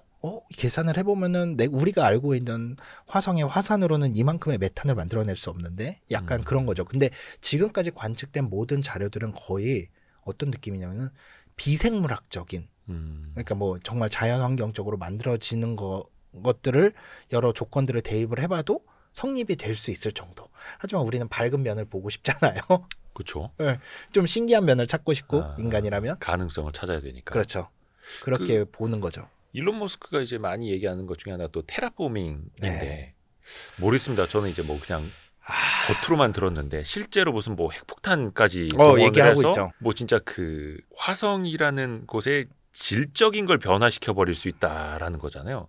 그게 이제 과학자 입장에서 봤을 때 어떻습니까? 좀? 그래서 저는 일론 머스크라는 사람이 이런 면에서는 또 괴짜인 것 같아요. 잘 알고 있을 거거든요. 분명히. 뭐 조언해주는 과학자가 한두 명도 안 되고 스페이스 스타쉽을 만들 수 있을 정도의 능력을 가진 사람이라면은 네네네. 이 테라포밍이라는 게 안 될 거라는 거는 잘 알고 있을 거예요. 왜냐면은 엄청나게 많은 에너지가 들어갈 거예요. 그리고 핵폭탄을 하나 떨어뜨린다고 그게 더 뭔가가 막 열이 올라가고 대기가 생성되고 그러는 거는 아니고 순차적인 단계가 있거든요. 테라포밍을 하기 위해서는 생명체가 살기 위해서 가장 먼저 존재해야 되는 거는 대기입니다. 대기. 예. 뭔가 우주는 정말 해로운 공간이거든요. 우주에서 오는 여러 방사선들을 보호해 줄 수 있는 대기와 자기장이 존재를 해야 되는데 대기가 존재를 하기 위해서는 그 전에 또 선행돼야 되는 게 자기장이 존재를 해야 됩니다. 그러니까 저희 이제 다른 출연자분께서도 이정모 관장님이 말씀해 주셨는데 정말 악플이 많이 달렸습니다. 뭐 일개 과학자 뭘 한다고 일론 머스크는 천재인데 막 다 할 수 있는 것처럼. 근데 가장 큰 문제가 자기장이라고 꼽아주셨어요. 네, 맞아요. 자기장이 가장 큰 문제예요. 자기장이 사실 화성에는 거의 없거든요. 우주로부터 오는 강한 여러 우주 복사 물질들이 있어요. 정말 안 좋은 물질들이. 우리는 자기장이라는 게 그거를 다 1차로 보호해주고 있고 대기가 그걸 2차로 보호해주고 있어요. 그래서 오로라는 우리는 아름다운 형태로 감상을 할 수가 있지 않습니까? 오로라가 정말 그게 정말 안 좋은 물질들이고 와 정말 속되게 말하면은 핵폭탄이 떨어졌을 때 그 나오는 여러 방사선들과 되게 비슷한 물질들인데 그게 다 보호해주면서 오로라를 이렇게 쳐다보고 있을 때도 우리는 안전하게 오로라를 감상할 수 있을 정도잖아요. 근데 그게 없이 그냥 이렇게 온다? 그러면은 정말 위험하죠. 그래서 뭔가를 만들기 전에 자기장을 가장 먼저 만들어야 되고 대기를 만들어야 될 거고 그리고 온도를 올려야겠죠. 화성의 온도는 영하 한 60도 정도 됩니다. 살 수는 없잖아요. 너무 극한의 환경이잖아요. 그럼 그 온도를 올리기 위해서는 화성에 가장 많은 게 뭐야? CO2다. 우리도 지구도 지금 온난화로 이렇게 힘들어하고 있는데 야 우리 인간이 제일 잘하는 게 온난화 만드는 건데 화성 가면은 저절로 되지 않겠냐라고 오. 생각하는 사람들도 있고. 그런데 사실은 그 자기장이 없다는 게 가장 너무 큰 문제예요. 왜냐하면은 그 자기장을 만들기 위해서 뭐 정말 여러 가지 방법들도 나오거든요. 뭐 라그란주 포인트라고 해가지고 태양과 화성 사이에 어떤 그 안정적인 지점이 있습니다. 네. 뭐 잘 움직이지 않는 라그랑주 포인트라고 해서 뭐 지금 제임스 웹이라든지 여러 우주망원경들이 가 있는 지점도 거기가 안정적이기 때문에 가 있는데 그 우주 어디 공간에 네, 있는 중력적으로 뭔가가 딱 맞아 들어가 가지고 네. 서로 당기지 중력은 서로 당기잖아요. 그래서 서로 당기다 보면 여기가 0이 되는 지점이 있어요. 0에 가까운 지점이. 그게 대충 어디 있는 거예요? 그거는 이제 어떤 천체를 다루냐에 따라서 조금씩 다른데, 네, 지구에는 태양과 지구 사이에도 있고, 네. 지구 바깥에도 있고, 그래서 한 5개 정도 있습니다. 오. 근데 그런 라그랑주 지점에 왜냐면은 항상 보호를 해야 되니까 네네네. 태양과 화성 사이에 그 라그랑주 지점에 이제 자기장을 만들 수 있는 무언가를 갖다가 위성을 설치를 하면은 자기장이 이미 화성 자기장이 아니라 그 자기장으로 보호를 할 수 있지 않겠냐, 오는 길에. 이게 무슨 뭐 통신 5G 중계기 연달아서 하는 것처럼 자기장도 중계기 개념으로 그런 식으로 하는 것들도 있고, 아니면 화성 주위에 정말 초전도체를 둘러가지고 초전도체 우리나라 사람들이 좋아하는데 맞아요. 그 자기장 발생기를 이제 설치를 하는 그런 것들도 있는데, 그 문제점이 뭐냐면은 그렇게 만들려면 필요한 양도 너무 많고 에너지 소비가 너무 많이 들겠죠. 그 에너지는 어떻게 공급을 할 거며, 예. 문제가 생기면은 정말 갑자기 바로 영향을 주는데 그 문제점들을 어떻게, 기계라는 거는 어떻게든 만들어질 수밖에 없거든요. 네. 소모될 수밖에 없거든요. 문제점이 생기면 어떻게 대처를 할 거며. 그래서 사실은 요원한다고는 보는데, 이론적으로는 여러 가지 가설들이라든지 정립들이라든지 이런 거는 당연히 만들어 가야죠. 테라포밍이라는 거는 만들어가면 만들어갈수록 어차피 시간이 지나면은 해결을 해줄 수 있는 문제거든요. AI라는 것도 우리가 대표적으로 보고 있는 게, AI라는 것도 과거에는 이론으로는 가능했지만 기술들이라든지 데이터가 부족해서 그게 성립이 안 됐다면, 시간이 지나면서 기술이 발전하면서 그거를 가능하게 해주는 기술들이 나오면서 AI라는 걸 실질적으로 우리가 활용을 할 수 있는 것처럼 그런 기술들도 우리가 이론을 충분히 착실하게 쌓아놓는다면은 어느 순간 그 기술의 특이점을 넘어가는 순간 테라포밍도 급속도로 진행이 될 수도 있겠죠. 근데 제가 보기에는 우리 세대, 다음 세대, 그 다음 세대까지는 적어도 아니지 않을까. 네. 조금 더 시간이 더 네. 필요한. 저는 한 몇백 년 단위의 시간이 조금 필요하지 않을까. 저는 안 된다고 생각하지는 않습니다. 왜냐하면 안 된다는 거는 연구를 할 필요가 없거든요. 애초에. 과학자들은 그렇게 생각보다 안 되는 거에, 뭐 말도 안 되는 거에 뭐 쏟지는 않거든요. 가능성이 있으니까 하는 건데 시간은 좀 걸릴 수 있다. 그러니까 사실 한 20년 전쯤에 스타링크라는 걸 이야기를 들었으면 되게 네. 허황된다고 얘기했어요. 그럼요. 물론 이제 그 즈음에도 이리듐이라는 거의 막 있었죠. 이만한 전화기에 이렇게 어디 사막에서 저 알고 있습니다. 건설사 이제 나가 계신 분들이 그 위성통신, 그 위성 전화기 쓰는 거. 그거는 있었습니다만 그거를 하늘 위로 뭐 수백 개 수천 개 띄어서 서로 다 연결시키겠다라는 생각을 했다면 저런 허황된 놈이라고 했겠습니다만, 또 나중에 또 어찌 될지 모르는 거네요. 맞아요. 화성 이야기. 맞아요. 재밌습니다. 네. 요거는 우리가 또 이렇게 길이길 후대에 남겨서 네. 너희들이 됐는지는 나중에 제사상에 이거 올려다오. 궁금합니다. 저도. 화성 도시 건설은 조금 멀으니까 네. 가까이 한번 가볼까요? 네. 달 좋습니다. 달은 얼마 안 걸리죠? 가는데 얼마 안 걸리죠? 달 직접 간다. 예. 3일이면 갑니다. 3일. 네, 바로 간다. 얼마 안 쭉 걸리네. 가면은 3일이면 갑니다. 뭐 화성 6개월 가고 이런 거보다는 훨씬 더 빨리 갈 수 있죠. 달에는 생각보다 그렇게 오래 걸리지는 않습니다. 달 가는 거는. 근데 이제 미국도 그렇고 중국도 그렇고 우리나라도 그렇고 이제 달 탐사를 되게 이제 구체화하고 있고 하나둘씩 실행을 하고 있는데, 요런 좀 약간 아둔한 질문부터 드려볼게요. 달에 가면 뭐 있습니까? 그쵸. 뭐 가져올 거 있습니까? 근데 이게 가지고 온다는 개념은 조금 아닌 것 같아요. 사람들이 깃발이라도 꽂을 수 있는. 그쵸. 이제 그게 가장 중요한 건데, 예. 깃발을 가서 꽂기 위함이 가장 큰 목적이거든요. 네. 목적이거든요. 대표적으로 모든 나라들이 우리가 깃발을 꽂겠다는 아니지만 가서 깃발을 꽂을 거라는 생각들은 다 공감을 하고 있어요.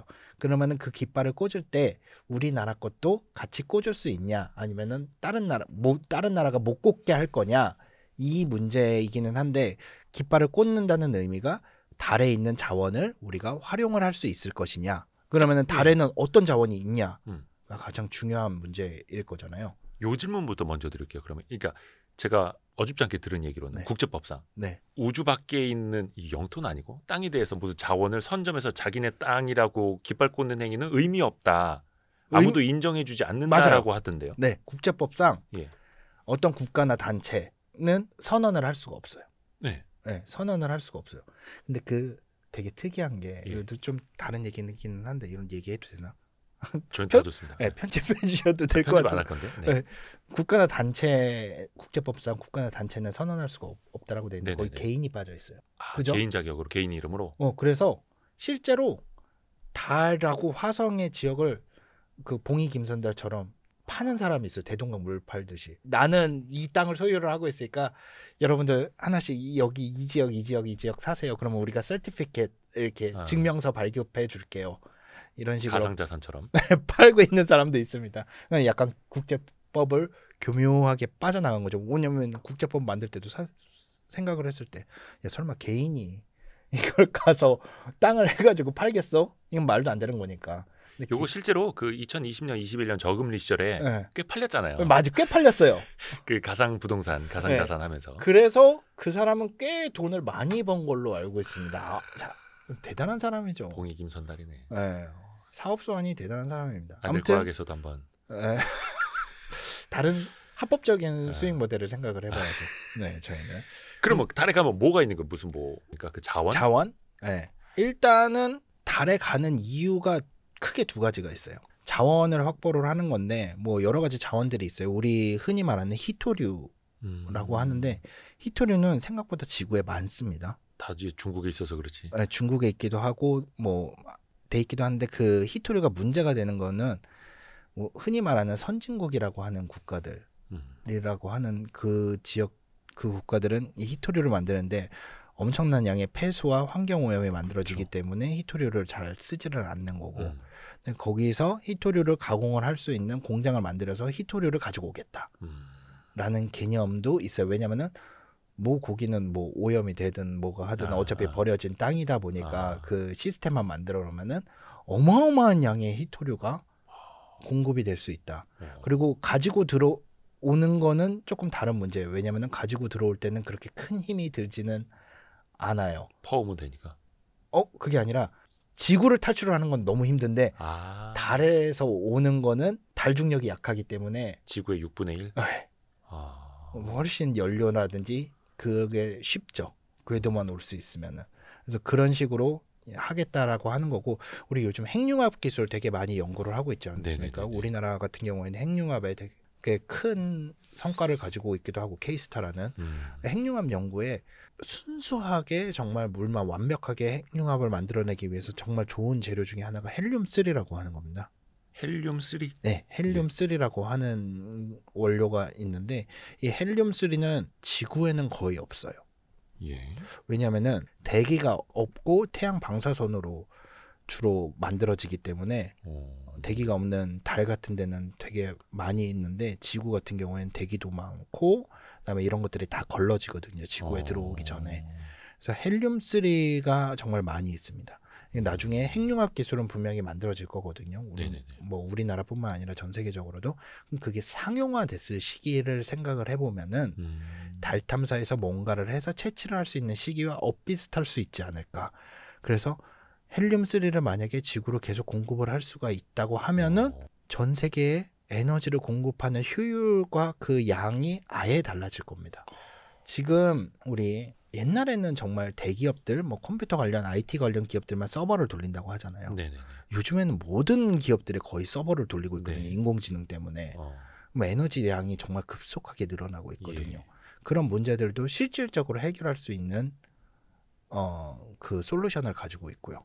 달에는 그런 자원을 가지고 있고, 그다음에 뭐 현지 자원을 그런 식으로 자원을 이용을 할 수도 있고, 두 번째는 화성을 가야 되잖아요. 네네네. 근데 그 모든 짐을 애초에 지구에서부터 싣고 갈 수가 없어요. 너무 무거워요. 거기 중간 기지. 중간 기지에 달에다가 하나씩 쌓아두는 겁니다.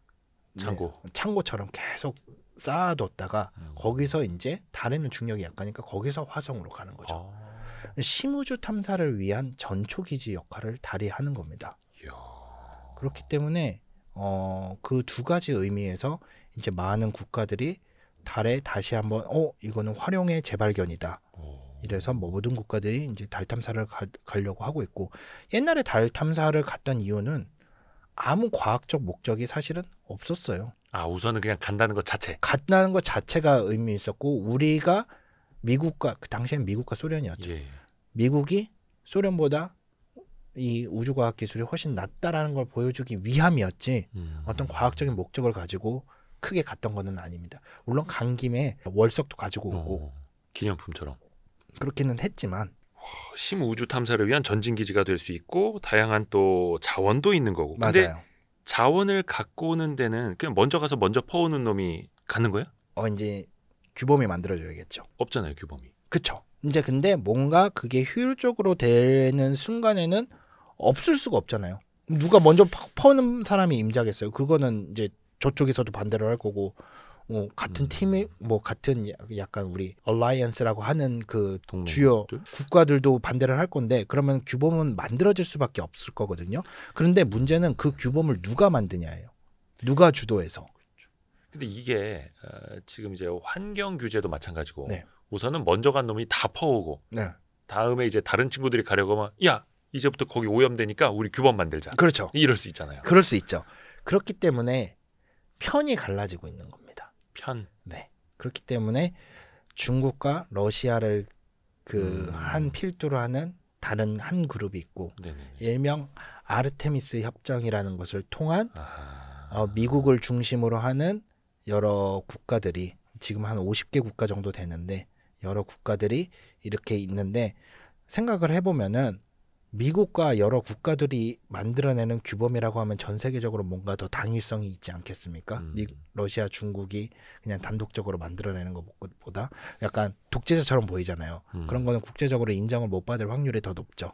그래서 우리나라도 그렇고 많은 국가들이 이쪽에서 만들어지는 규범이 아마 대세가 될 거고, 거기서 우리가 어떤 역할을 하기 위해서는, 그다음에 어떤 혜택을 잃어버리지 않기 위해서는 우리도 아르테미스 협정, 지금 이제 다시 한번 달로 가겠다라고 하는 그 계획에 참여를 해야겠다라고 해서 미국 혼자 할 수 있죠. 미국 혼자 달 탐사 갈 수 있잖아요. 그렇죠. 그런 당위성을 얻기 위해서 국가적으로 여러 나라들과 함께 같이 공동으로 연구를 한다, 공동으로 달 탐사를 한다는 명분을 쌓고 있는 겁니다. 그러니까 국제법처럼 우주법. 네. 나중에 이게 또 탄생될 수도 있고, 아르테미스 협정에 우리나라도 들어가 있죠. 들어가 있는. 우리나라도 10번째인가로 들어가 있습니다.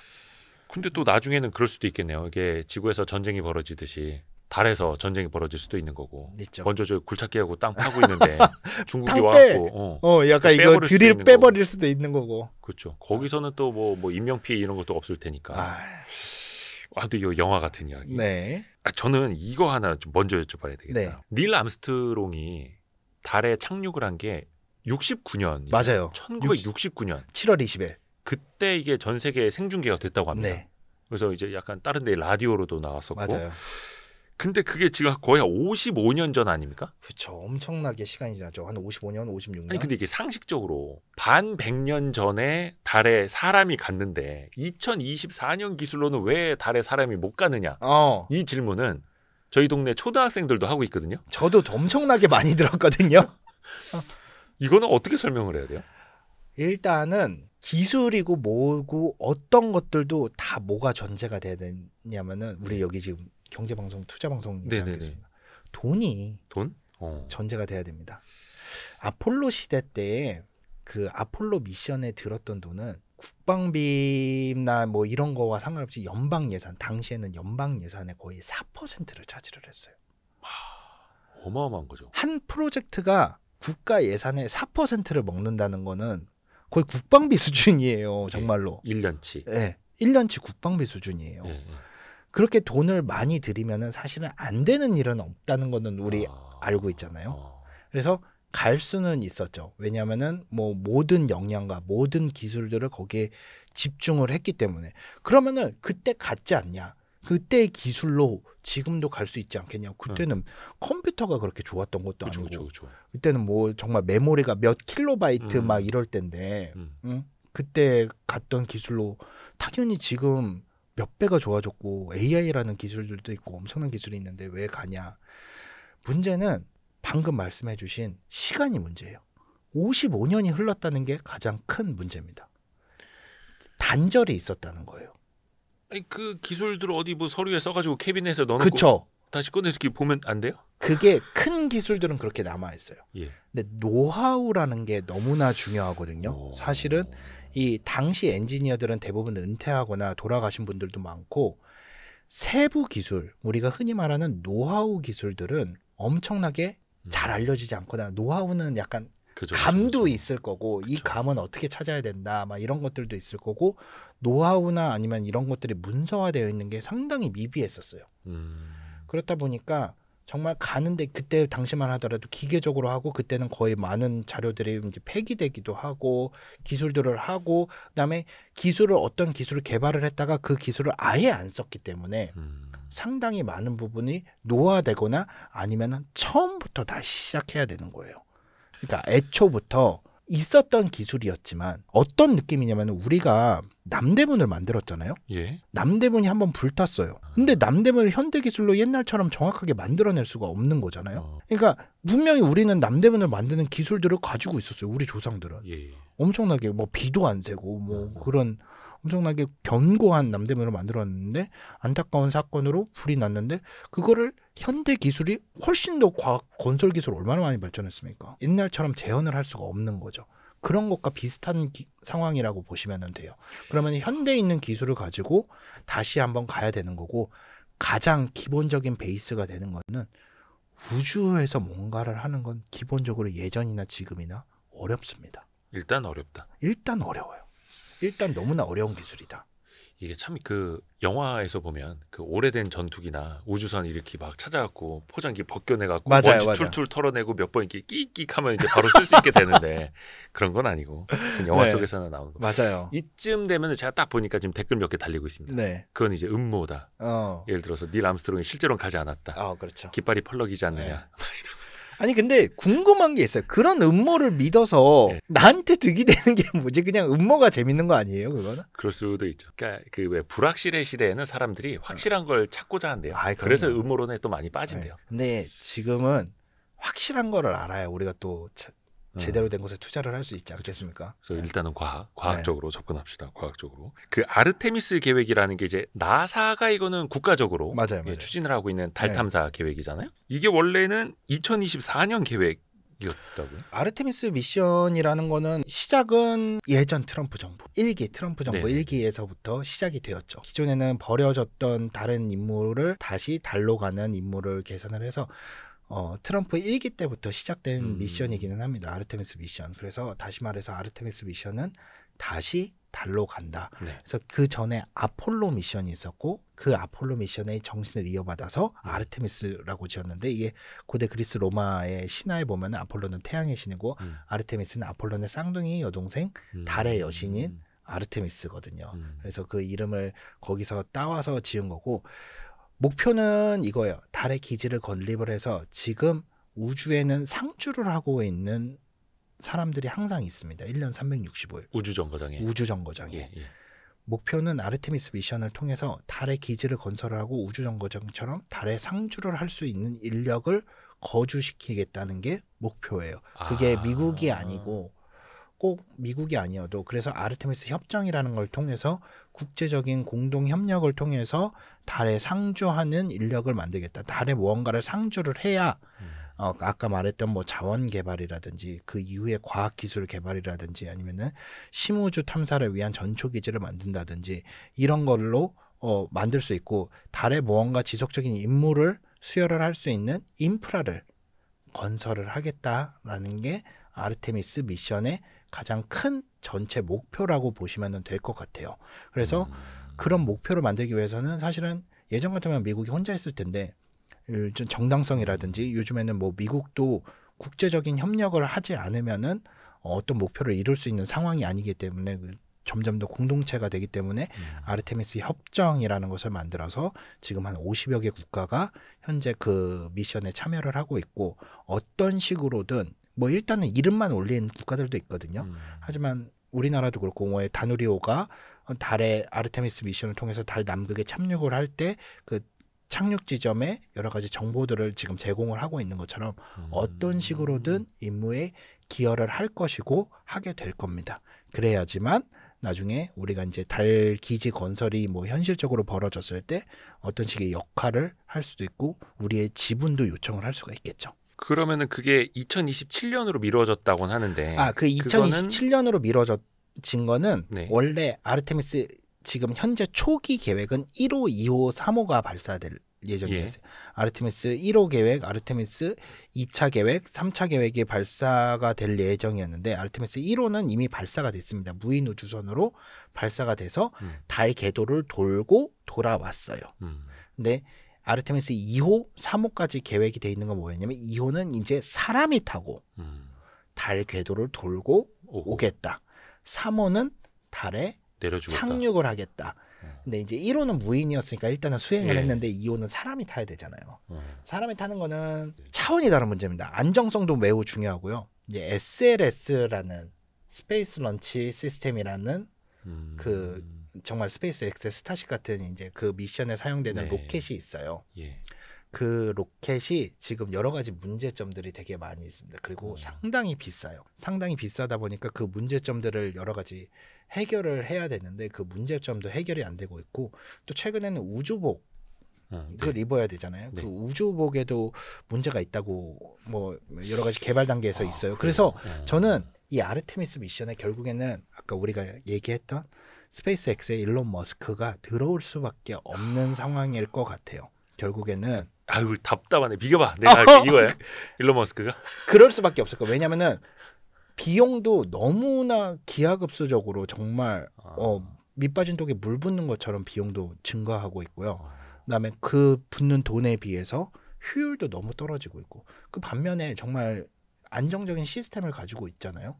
스페이스 X 같은 경우에는 비용도 그렇고 그 외주 시스템 쪽으로 나사가 약간 이제 요거 만드는 거 나사는 약간 매니지먼트만 하고 외주를 주지 않을까 결국에는 그렇게 되지 않을까. 이번에 저는 트럼프 2기에 들어오면서 그럴 수 있는 확률이 더 높아졌다고 개인적으로 생각을 합니다. 그래서 만약에 스페이스 X가 아르테미스 미션에 들어오게 되면은 스페이스 X의 이제 임무나 국제적인 역할 자체는 기존의 민간 역할에서 더 엄청난 차원으로 한 단계 도약을 할 거라고 생각을 합니다. 왜냐하면 아르테미스는 국제적인 그 공동체 미션을 수행하는 데 있어서 중추적인 임무이기 때문에 단순히 위성 몇 개 쏘아 올리고 그런 임무의 차원은 아니거든요.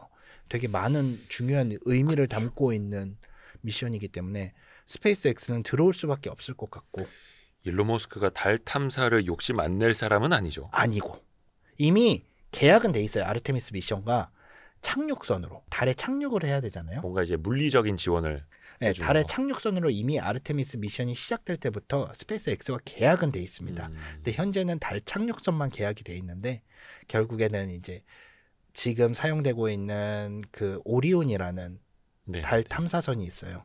그것도 이제 뭐 크루 드래곤을 조금 더 확장 버전으로 개조를 해서 한다든지 아니면은 발사하는 것 자체도 스타쉽으로 한다든지 이런 식으로 뭔가 조금씩 영역을 더 확장시키지 않을까. 저는 개인적으로 그렇게 생각을 합니다. 일론 머스크 입장에서 뭐 화성 가는 길에 잠깐 달에 내려줄게. 약간 이렇게 되는. 어차피 전초기지 역할을 해야 되니까. 그러니까. 네. 대단하다. 근데 우리나라에는 다 있네. 네. 오리온도 있고 경기도 화성도 있고 경북 상주도 있고 상주 인력도 다 있는데. 아우 진짜 이렇게 반사이익을 볼 수도 있겠네요. 네. 아니 왜 그럴 때 있잖아요. 화성 갈 테니까. 네. 네. 아니 근데 그 달에 상주 인력을 둔다라는 게 엄청난 거네. 이건 한 대충 한 몇 년쯤 가야 가능한 일? 현재 계획으로는 2030년대를 목표로 하고 있습니다. 실질적으로. 2030년대. 네, 그러니까 2030년에서 2040년 사이 정도 되고 있죠. 네, 상당히 지연이 많이 돼서 저는 2030년대 후반쯤 되면은 되지 않을까라고 생각은 하고 있는데 아마도 결국에는 상주를 하는 거는 이루어질 거라고 빠른 시간 내에 이루어질 거라고 생각을 합니다. 그래도 한 10년 정도잖아요. 10년 생각보다 금방 가지 않습니까? 근데 이 아르테미스 계획도 조금씩 이제 밀리기는 하는데. 그렇죠.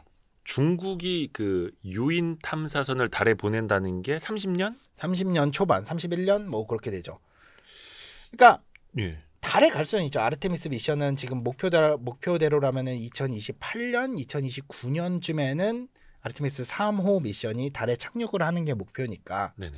중국이 목표로 하고 있는 2030년대보다는 먼저 달에 다시 한번 가기는 하는 거죠. 상주하는 다른 의미로 다시 한번 달에 발을 디딘다.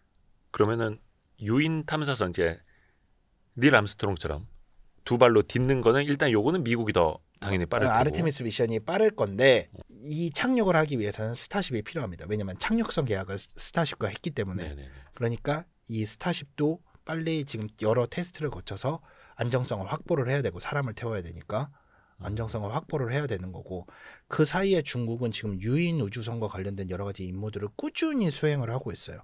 그리고 2030년대 초반을 목표로 달에 이제 우주인을 보내겠다, 달에 착륙하는 유인 우주선을 보내겠다라고 하고 있는데 이 목표는 상당히 제 시간대로 이루어질 확률이 매우 높습니다.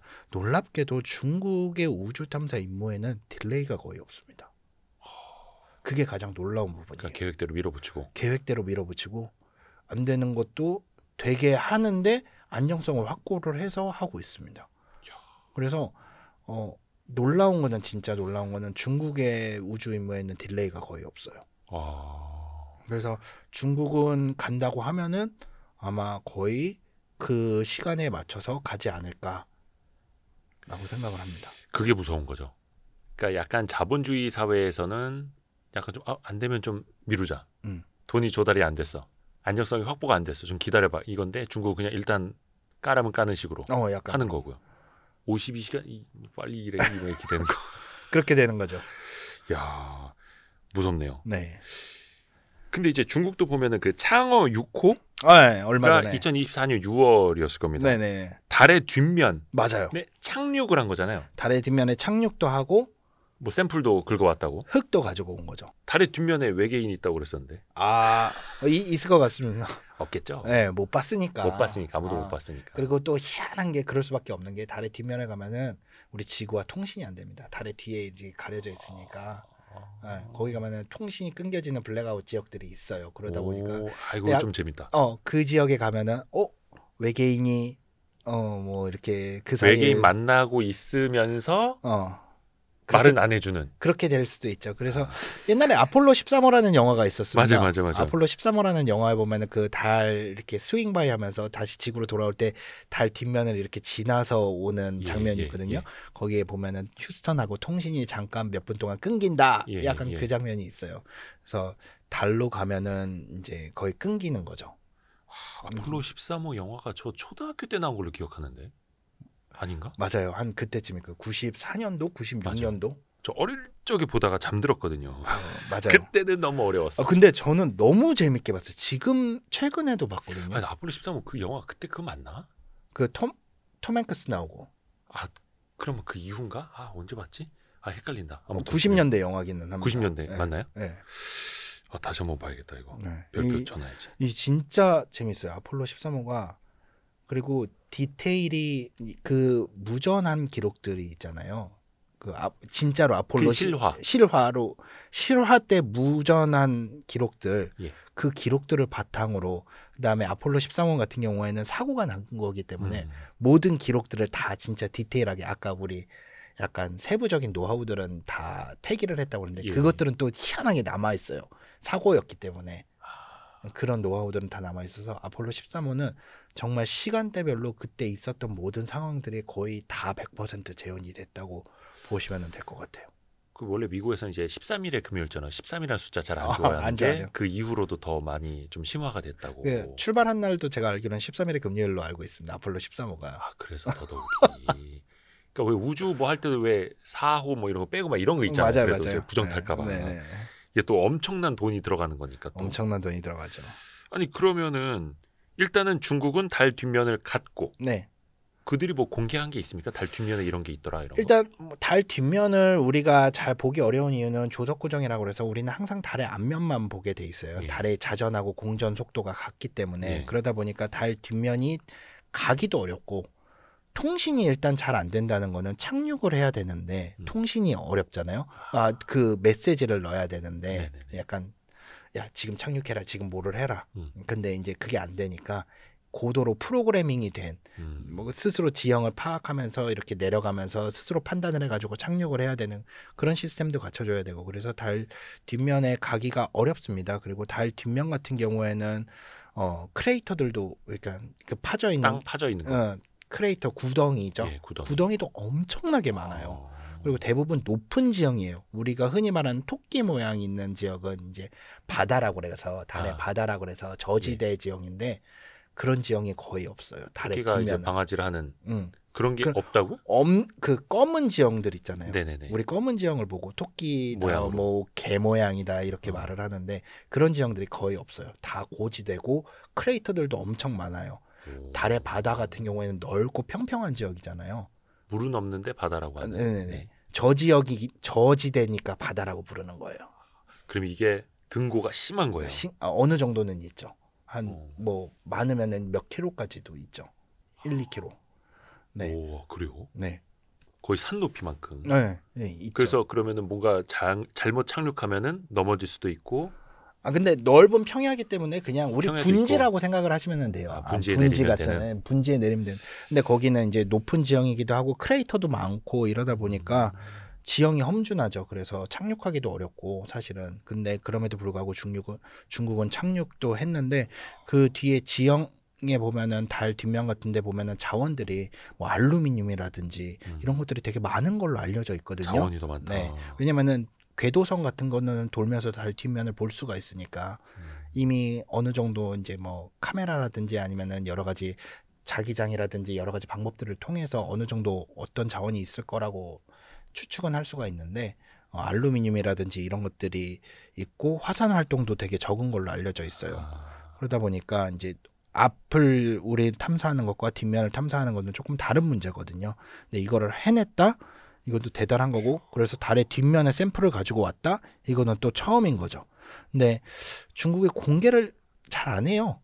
결과도 뭐 처음에 어떤 성분이 있었다라고 뭐 공개를 하긴 했는데 그거는 우리가 다 아는 달의 앞면에도 있는 정도의 얘기, 그냥 일반적인 원론적인 얘기 정도만 했었고, 지금은 이제 우리가 기다리고 있는 거죠. 조금 더 분석이 되고 특이한 게 나왔으면은 어떨지에 대한 결과를 기대하고 있는 중입니다. 뭐 중요한 데이터가 있어도 잘 공개는 안 하겠죠. 중국 입장에서. 우리가 이거 얼마 들여서. 근데 요즘에는 그런 것도 많이 개선됐어요. 중국도. 네, 그래서 뭐 이게 진짜 갖고 있으면 너무 유용한 자료다. 이렇지 않은 한에는 어느 정도 이제 다 연구자들 윤리로 공개는 합니다.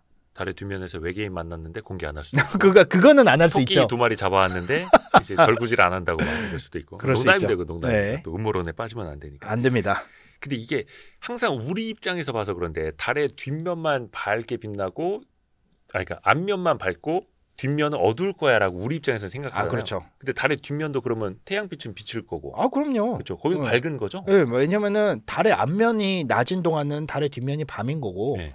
우리 달의 뒷면이 밤인 동안은 그러니까 달의 앞면이 밤인 동안은 달의 뒷면이 낮은 거고. 낮은 거고, 우리가 그 보름달이라고 하는 거는 네. 달의 앞면이 태양빛을 받아서 보는 거니까 거기가 낮은 거잖아요. 예. 뒤가 밤인 거잖아요. 반대로 사귈 때가 있잖아요. 금음. 거꾸로인 거죠. 달의 뒷면은 이제 낮은 거고. 그러니까 달의 뒷면도 밝게 빛날 수 있는데 우리만 그럼요. 우리가 못 보는 거죠. 자전을 하니까. 그렇죠. 그래서 항상 이게 또 우리가 육안으로 보는 것만 이제 생각을 하게 돼가지고. 그럴 수밖에 없죠. 그거는 착각이. 그래서 옛날에 달의 뒷면에 외계인이 있다고. 옛날에 천동설이 있을 수밖에 없는 거는 너무 당연한 거였어요. 왜냐면 그렇게 보이니까요. 그렇죠. 그 우리나라도 달 착륙선 보내는 계획이 있습니다. 2031년. 있죠. 31년에 그러면 달에 착륙하는 걸로. 유인은 아니고 그러니까 무인 탐사선이 착륙을 하는 걸로 되어 있는데, 이제 지금 현재 누리호의 재원으로는 지금 현재 우리가 가지고 있는 기술을 가지고 있는 누리호의 재원으로는 달에 무인 탐사선을 보낼 수가 없습니다. 그래서 차세대 발사체 계획이라는 것이 수립이 되었고 지금 현재 그 개발이 진행 중이죠. 하나 에어로스페이스와 우리 우주항공청이 지금 현재 진행을 하고 있습니다. 그래서 누리호가 아까 1.5톤 1.5톤 실을 수 있는데. 네, 적게도 1.5톤, 350톤의 추진력으로. 그러니까 만약에 더 높이 가야 되면은 무게를 줄여야 되는데 일단은 달에 가기 위해선 350톤의 추진력은 부족하다. 그래서 지금 500톤 정도의 추진력을 가지고 있는 그런 차세대 발사체를 개발을 하고 있는 중이고요. 그럼 몇 톤까지 실을 수 있어야 되는 거야? 한 3톤 이상? 아니 톤이 중요한 게 아니라 추진력으로 멀리 갈 수 있는 속도를 더 얻어야 지구 중력을 벗어나야 되니까. 저는 그 위에 발사체도 더 무거운 거 싣고 가야 되는 줄 알고. 뭐 그거는 이제 그 상황에 따라서 다르겠죠. 현재는. 그것도 달에 그 무인 착륙선을 착륙시킨다고 해도 거기다 그냥 통신만 하고 놓고 오는 게 아니라 얘 다시 오나? 아니 거기다 놓고 오는 거죠. 네. 그래서 우리가 지금 현재 개발하려고 하는 거는 550kg급 그렇게 크진 않아요. 550kg급 정도의 착륙선을 개발을 하고 그 안에 이제 로버라든지 아니면은 여러 가지 실험을 할 수 있는 실험 장치라든지 이런 것들을 다 넣어놓고 우리나라도 달에 무언가를 착륙을 시켜서 개발을 하겠다. 그런데 그거를 가는 발사체는 지금 현재 누리호가 아닌 다음에 또 이제 이름 공모를 하겠죠. 차세대 발사체는 또 이름을 공모를 해야죠. 이번에도 니은 리을이 될지는 잘 모르겠는데 아니었으면 좋겠어요. 네, 3차 때는. 그래서 헷갈리니까 나로 누리호 너무 헷갈리잖아요. 맞아요. 지금도 헷갈려요. 네. 그래서 아니었으면 좋겠는데 하여튼 그때 나오는 그 발사체로 이제 달에 가겠다라는 목표를 가지고 있고 지금 뭐 개발이 순탄하다라고는 할 수는 없지만 그래도 잘 이루어지고 있습니다. 그 로버라고 하는 건 거기 이제 궤도 차량 같은 거. 달 표면을 탐사를 하면서 뭐 사진도 찍고 한번 푹 찔러서 샘플도 한번 보고 뭐 이런 식으로 여러 가지. 걔가 그 성분 분석해 갖고 통신으로 보내주고 그런 식이죠. 근데 이제 30년대 초반 2031년에 무인 달 착륙선이 간다라고 하면은 미국에서는 유인 우주선이 가서 우주인이 또 폴짝폴짝 뛰어다니고 몇 년 지난 후일 수도 있는데 좀 이제 늦기는 늦죠. 늦기는 늦는데 지금 우리의 입장에서는 해보는 게 무조건 중요합니다. 우주는 경험을 해보지 못하면 아예 다른 세상입니다. 발사를 해보지 않고 그다음에 우주에 가보지 않고 달에 착륙해보지 않고는 기술만 개발해서는 그 기술이 먹히는지 안 먹히는지를 알 수가 없어요. 누리호의 1차 발사가 저는 뭐 실패라고 얘기는 하지 않지만 누리호의 1차 발사 때 목표하는 위성을 목표하는 궤도에 올려놓지 못했거든요. 근데 그거는 기술적으로는 완벽했는데 쏘아보지 않고는 알 수 없는 문제였어요. 왜냐하면 그 중력 때문에 헬륨 탱크가 끊어지는 그런 현상이 발생할 거라는 거는 쏘아보지 않고는 몰랐거든요. 근데 우리나라가 순수하게 우리나라 기술로 그 모든 걸 만들었기 때문에 어떤 게 문제였는지를 정확하게 알고 빨리 개선을 할 수가 있었죠. 그래서 목표했던 누리호 2차 발사에 문제가 1차 때 어느 정도 이상 현상이 발생이 되었음에도 불구하고 2차 발사에 아무런 지장이 없이 성공적으로 발사를 할 수가 있었던 거죠. 그러니까 쏴보지 않으면 안 됩니다. 해봐야 된다. 네, 무조건 해봐야 됩니다. 늦더라도 해봐야 됩니다. 그리고 그 스페이스X의 최대 강점이 경험했다라는 거, 시도했다라는 것처럼. 네. 그 경험은 돈 주고도 살 수가 없는 경험이기 때문에 돈을 얼만큼을 준다고 해도 우주에 갔다 왔을 때 우리가 쌓이는 데이터들, 쌓이는 경험들, 노하우들은 어떻게 그거는 어느 나라도 전수를 해주지 않는 기술이거든요. 그렇죠. 네, 극비 기술이기 때문에 무조건 중요합니다. 30년 되면은 미국이나 중국도 유인 탐사선을 보내는 그 시기일 수도 있는데 하지만 중요하다. 그들이 이제 폴짝폴짝 뛰어다니면서 저거 뭐지? 한국에서 보낸 거라는데 여기 써놔야겠네. 발로 차지 마세요. 나중에는 특이점이 올 거예요. 어느 지점에는 처음에는 여기서부터 여기까지 가야 되는데 그래프가 다른 나라들은 이렇게 발전해서 지금 이 정도 기술까지는 올 거고 우리나라는 늦게 하지만은 이제 목표점에는 도달을 할 건데 단지 그 시간이 조금 늦어지는 것일 뿐이라고 생각을 하고 이제 어느 정도 특이점에서 다음 단계로 가는 데는 시간이 조금 걸릴 거라고 생각을 해요. 저는 우주 탐사 기술에서는. 그래서 그 특이점에 빨리 도달을 해서 다음 기술일 때는 다른 나라들과 견주어서 뒤처지지 않게 발전할 수 있으면은 중요하다고 생각을 합니다. 물론 그 기술의 차이, 갭이 있겠습니다만 나중에 또 그 아르테미스 연합 아르테미스 끼게 되면은 또 우리가 이제 어느 거는 이제 같이 하자. 또 이럴 수도 있을 테고요. 나중에 그 달에도 상주 인력이 있을 때. 처음에 우리나라도 아주 어렸을 때는 그 남극 기지에 사람을 뭐 보내네 만에 맞아요. 그렇죠. 남극 기지를 뭐하러 짓네 보내냐. 만에 뭐하러 보내네 그 돈 엄청 든다 막 이랬었는데 지금은 당연히 상주 인력이 있는 것처럼 언젠가는 달에도 그런 시대가 오기를 우리가 많이 늦기 전에. 맞아요. 지금도 그런 말을 많이 해요. 우주 탐사 그 돈 그렇게 많이 드는 거 뭐하러 하냐. 솔직히 말해서. 근데 저는 그런 얘기 들을 때마다 그렇게 얘기를 하거든요. 어릴 때는 내 집이 필요한 게 아니고 내 차가 필요하지 않잖아요. 네네네. 장난감이 필요하고 사탕이 필요하고 예. 네, 그 나라에서 우주 탐사 개발을 하겠다는 거는 그 나라가 전 세계에서 어느 정도 성숙했다는 의미예요. 왜냐하면 우리가 성장을 했을 때 아이들이 필요한 것과는 다르게 또 다른 것들이 필요하잖아요. 차도 필요하고 그렇죠, 그렇죠. 집도 필요하고 돈 많이 드는데 그거 왜 사냐라고 하면은 다른 문제잖아요. 저는 항상 그렇게 생각을 합니다. 우리나라가 그만큼 성숙했고 성장을 했고 대한민국이 몇 개 안 되는 나라만 할 수 있는 우주 탐사라는 큰 역할을 할 수 있는 기반을 쌓아가는 그 시점이 너무나 중요한 거다라고 생각을 맞습니다, 합니다. 맞습니다. 그래서 천리길도 한 걸음부터 맞아요. 화성 가는 길도 한 걸음부터. 네. 우리나라도 또 이제 장족의 발전을 한 걸음부터 할 수 있다는 것도 계속해서 응원하겠습니다. 네. 오늘 안될 과학의 항성님 함께 있고요. 안될 과학도 많은 또 응원 부탁드리겠습니다. 너무 감사합니다. 오늘 재밌었습니다. 감사합니다. 감사합니다. 고생했습니다. 고생했습니다.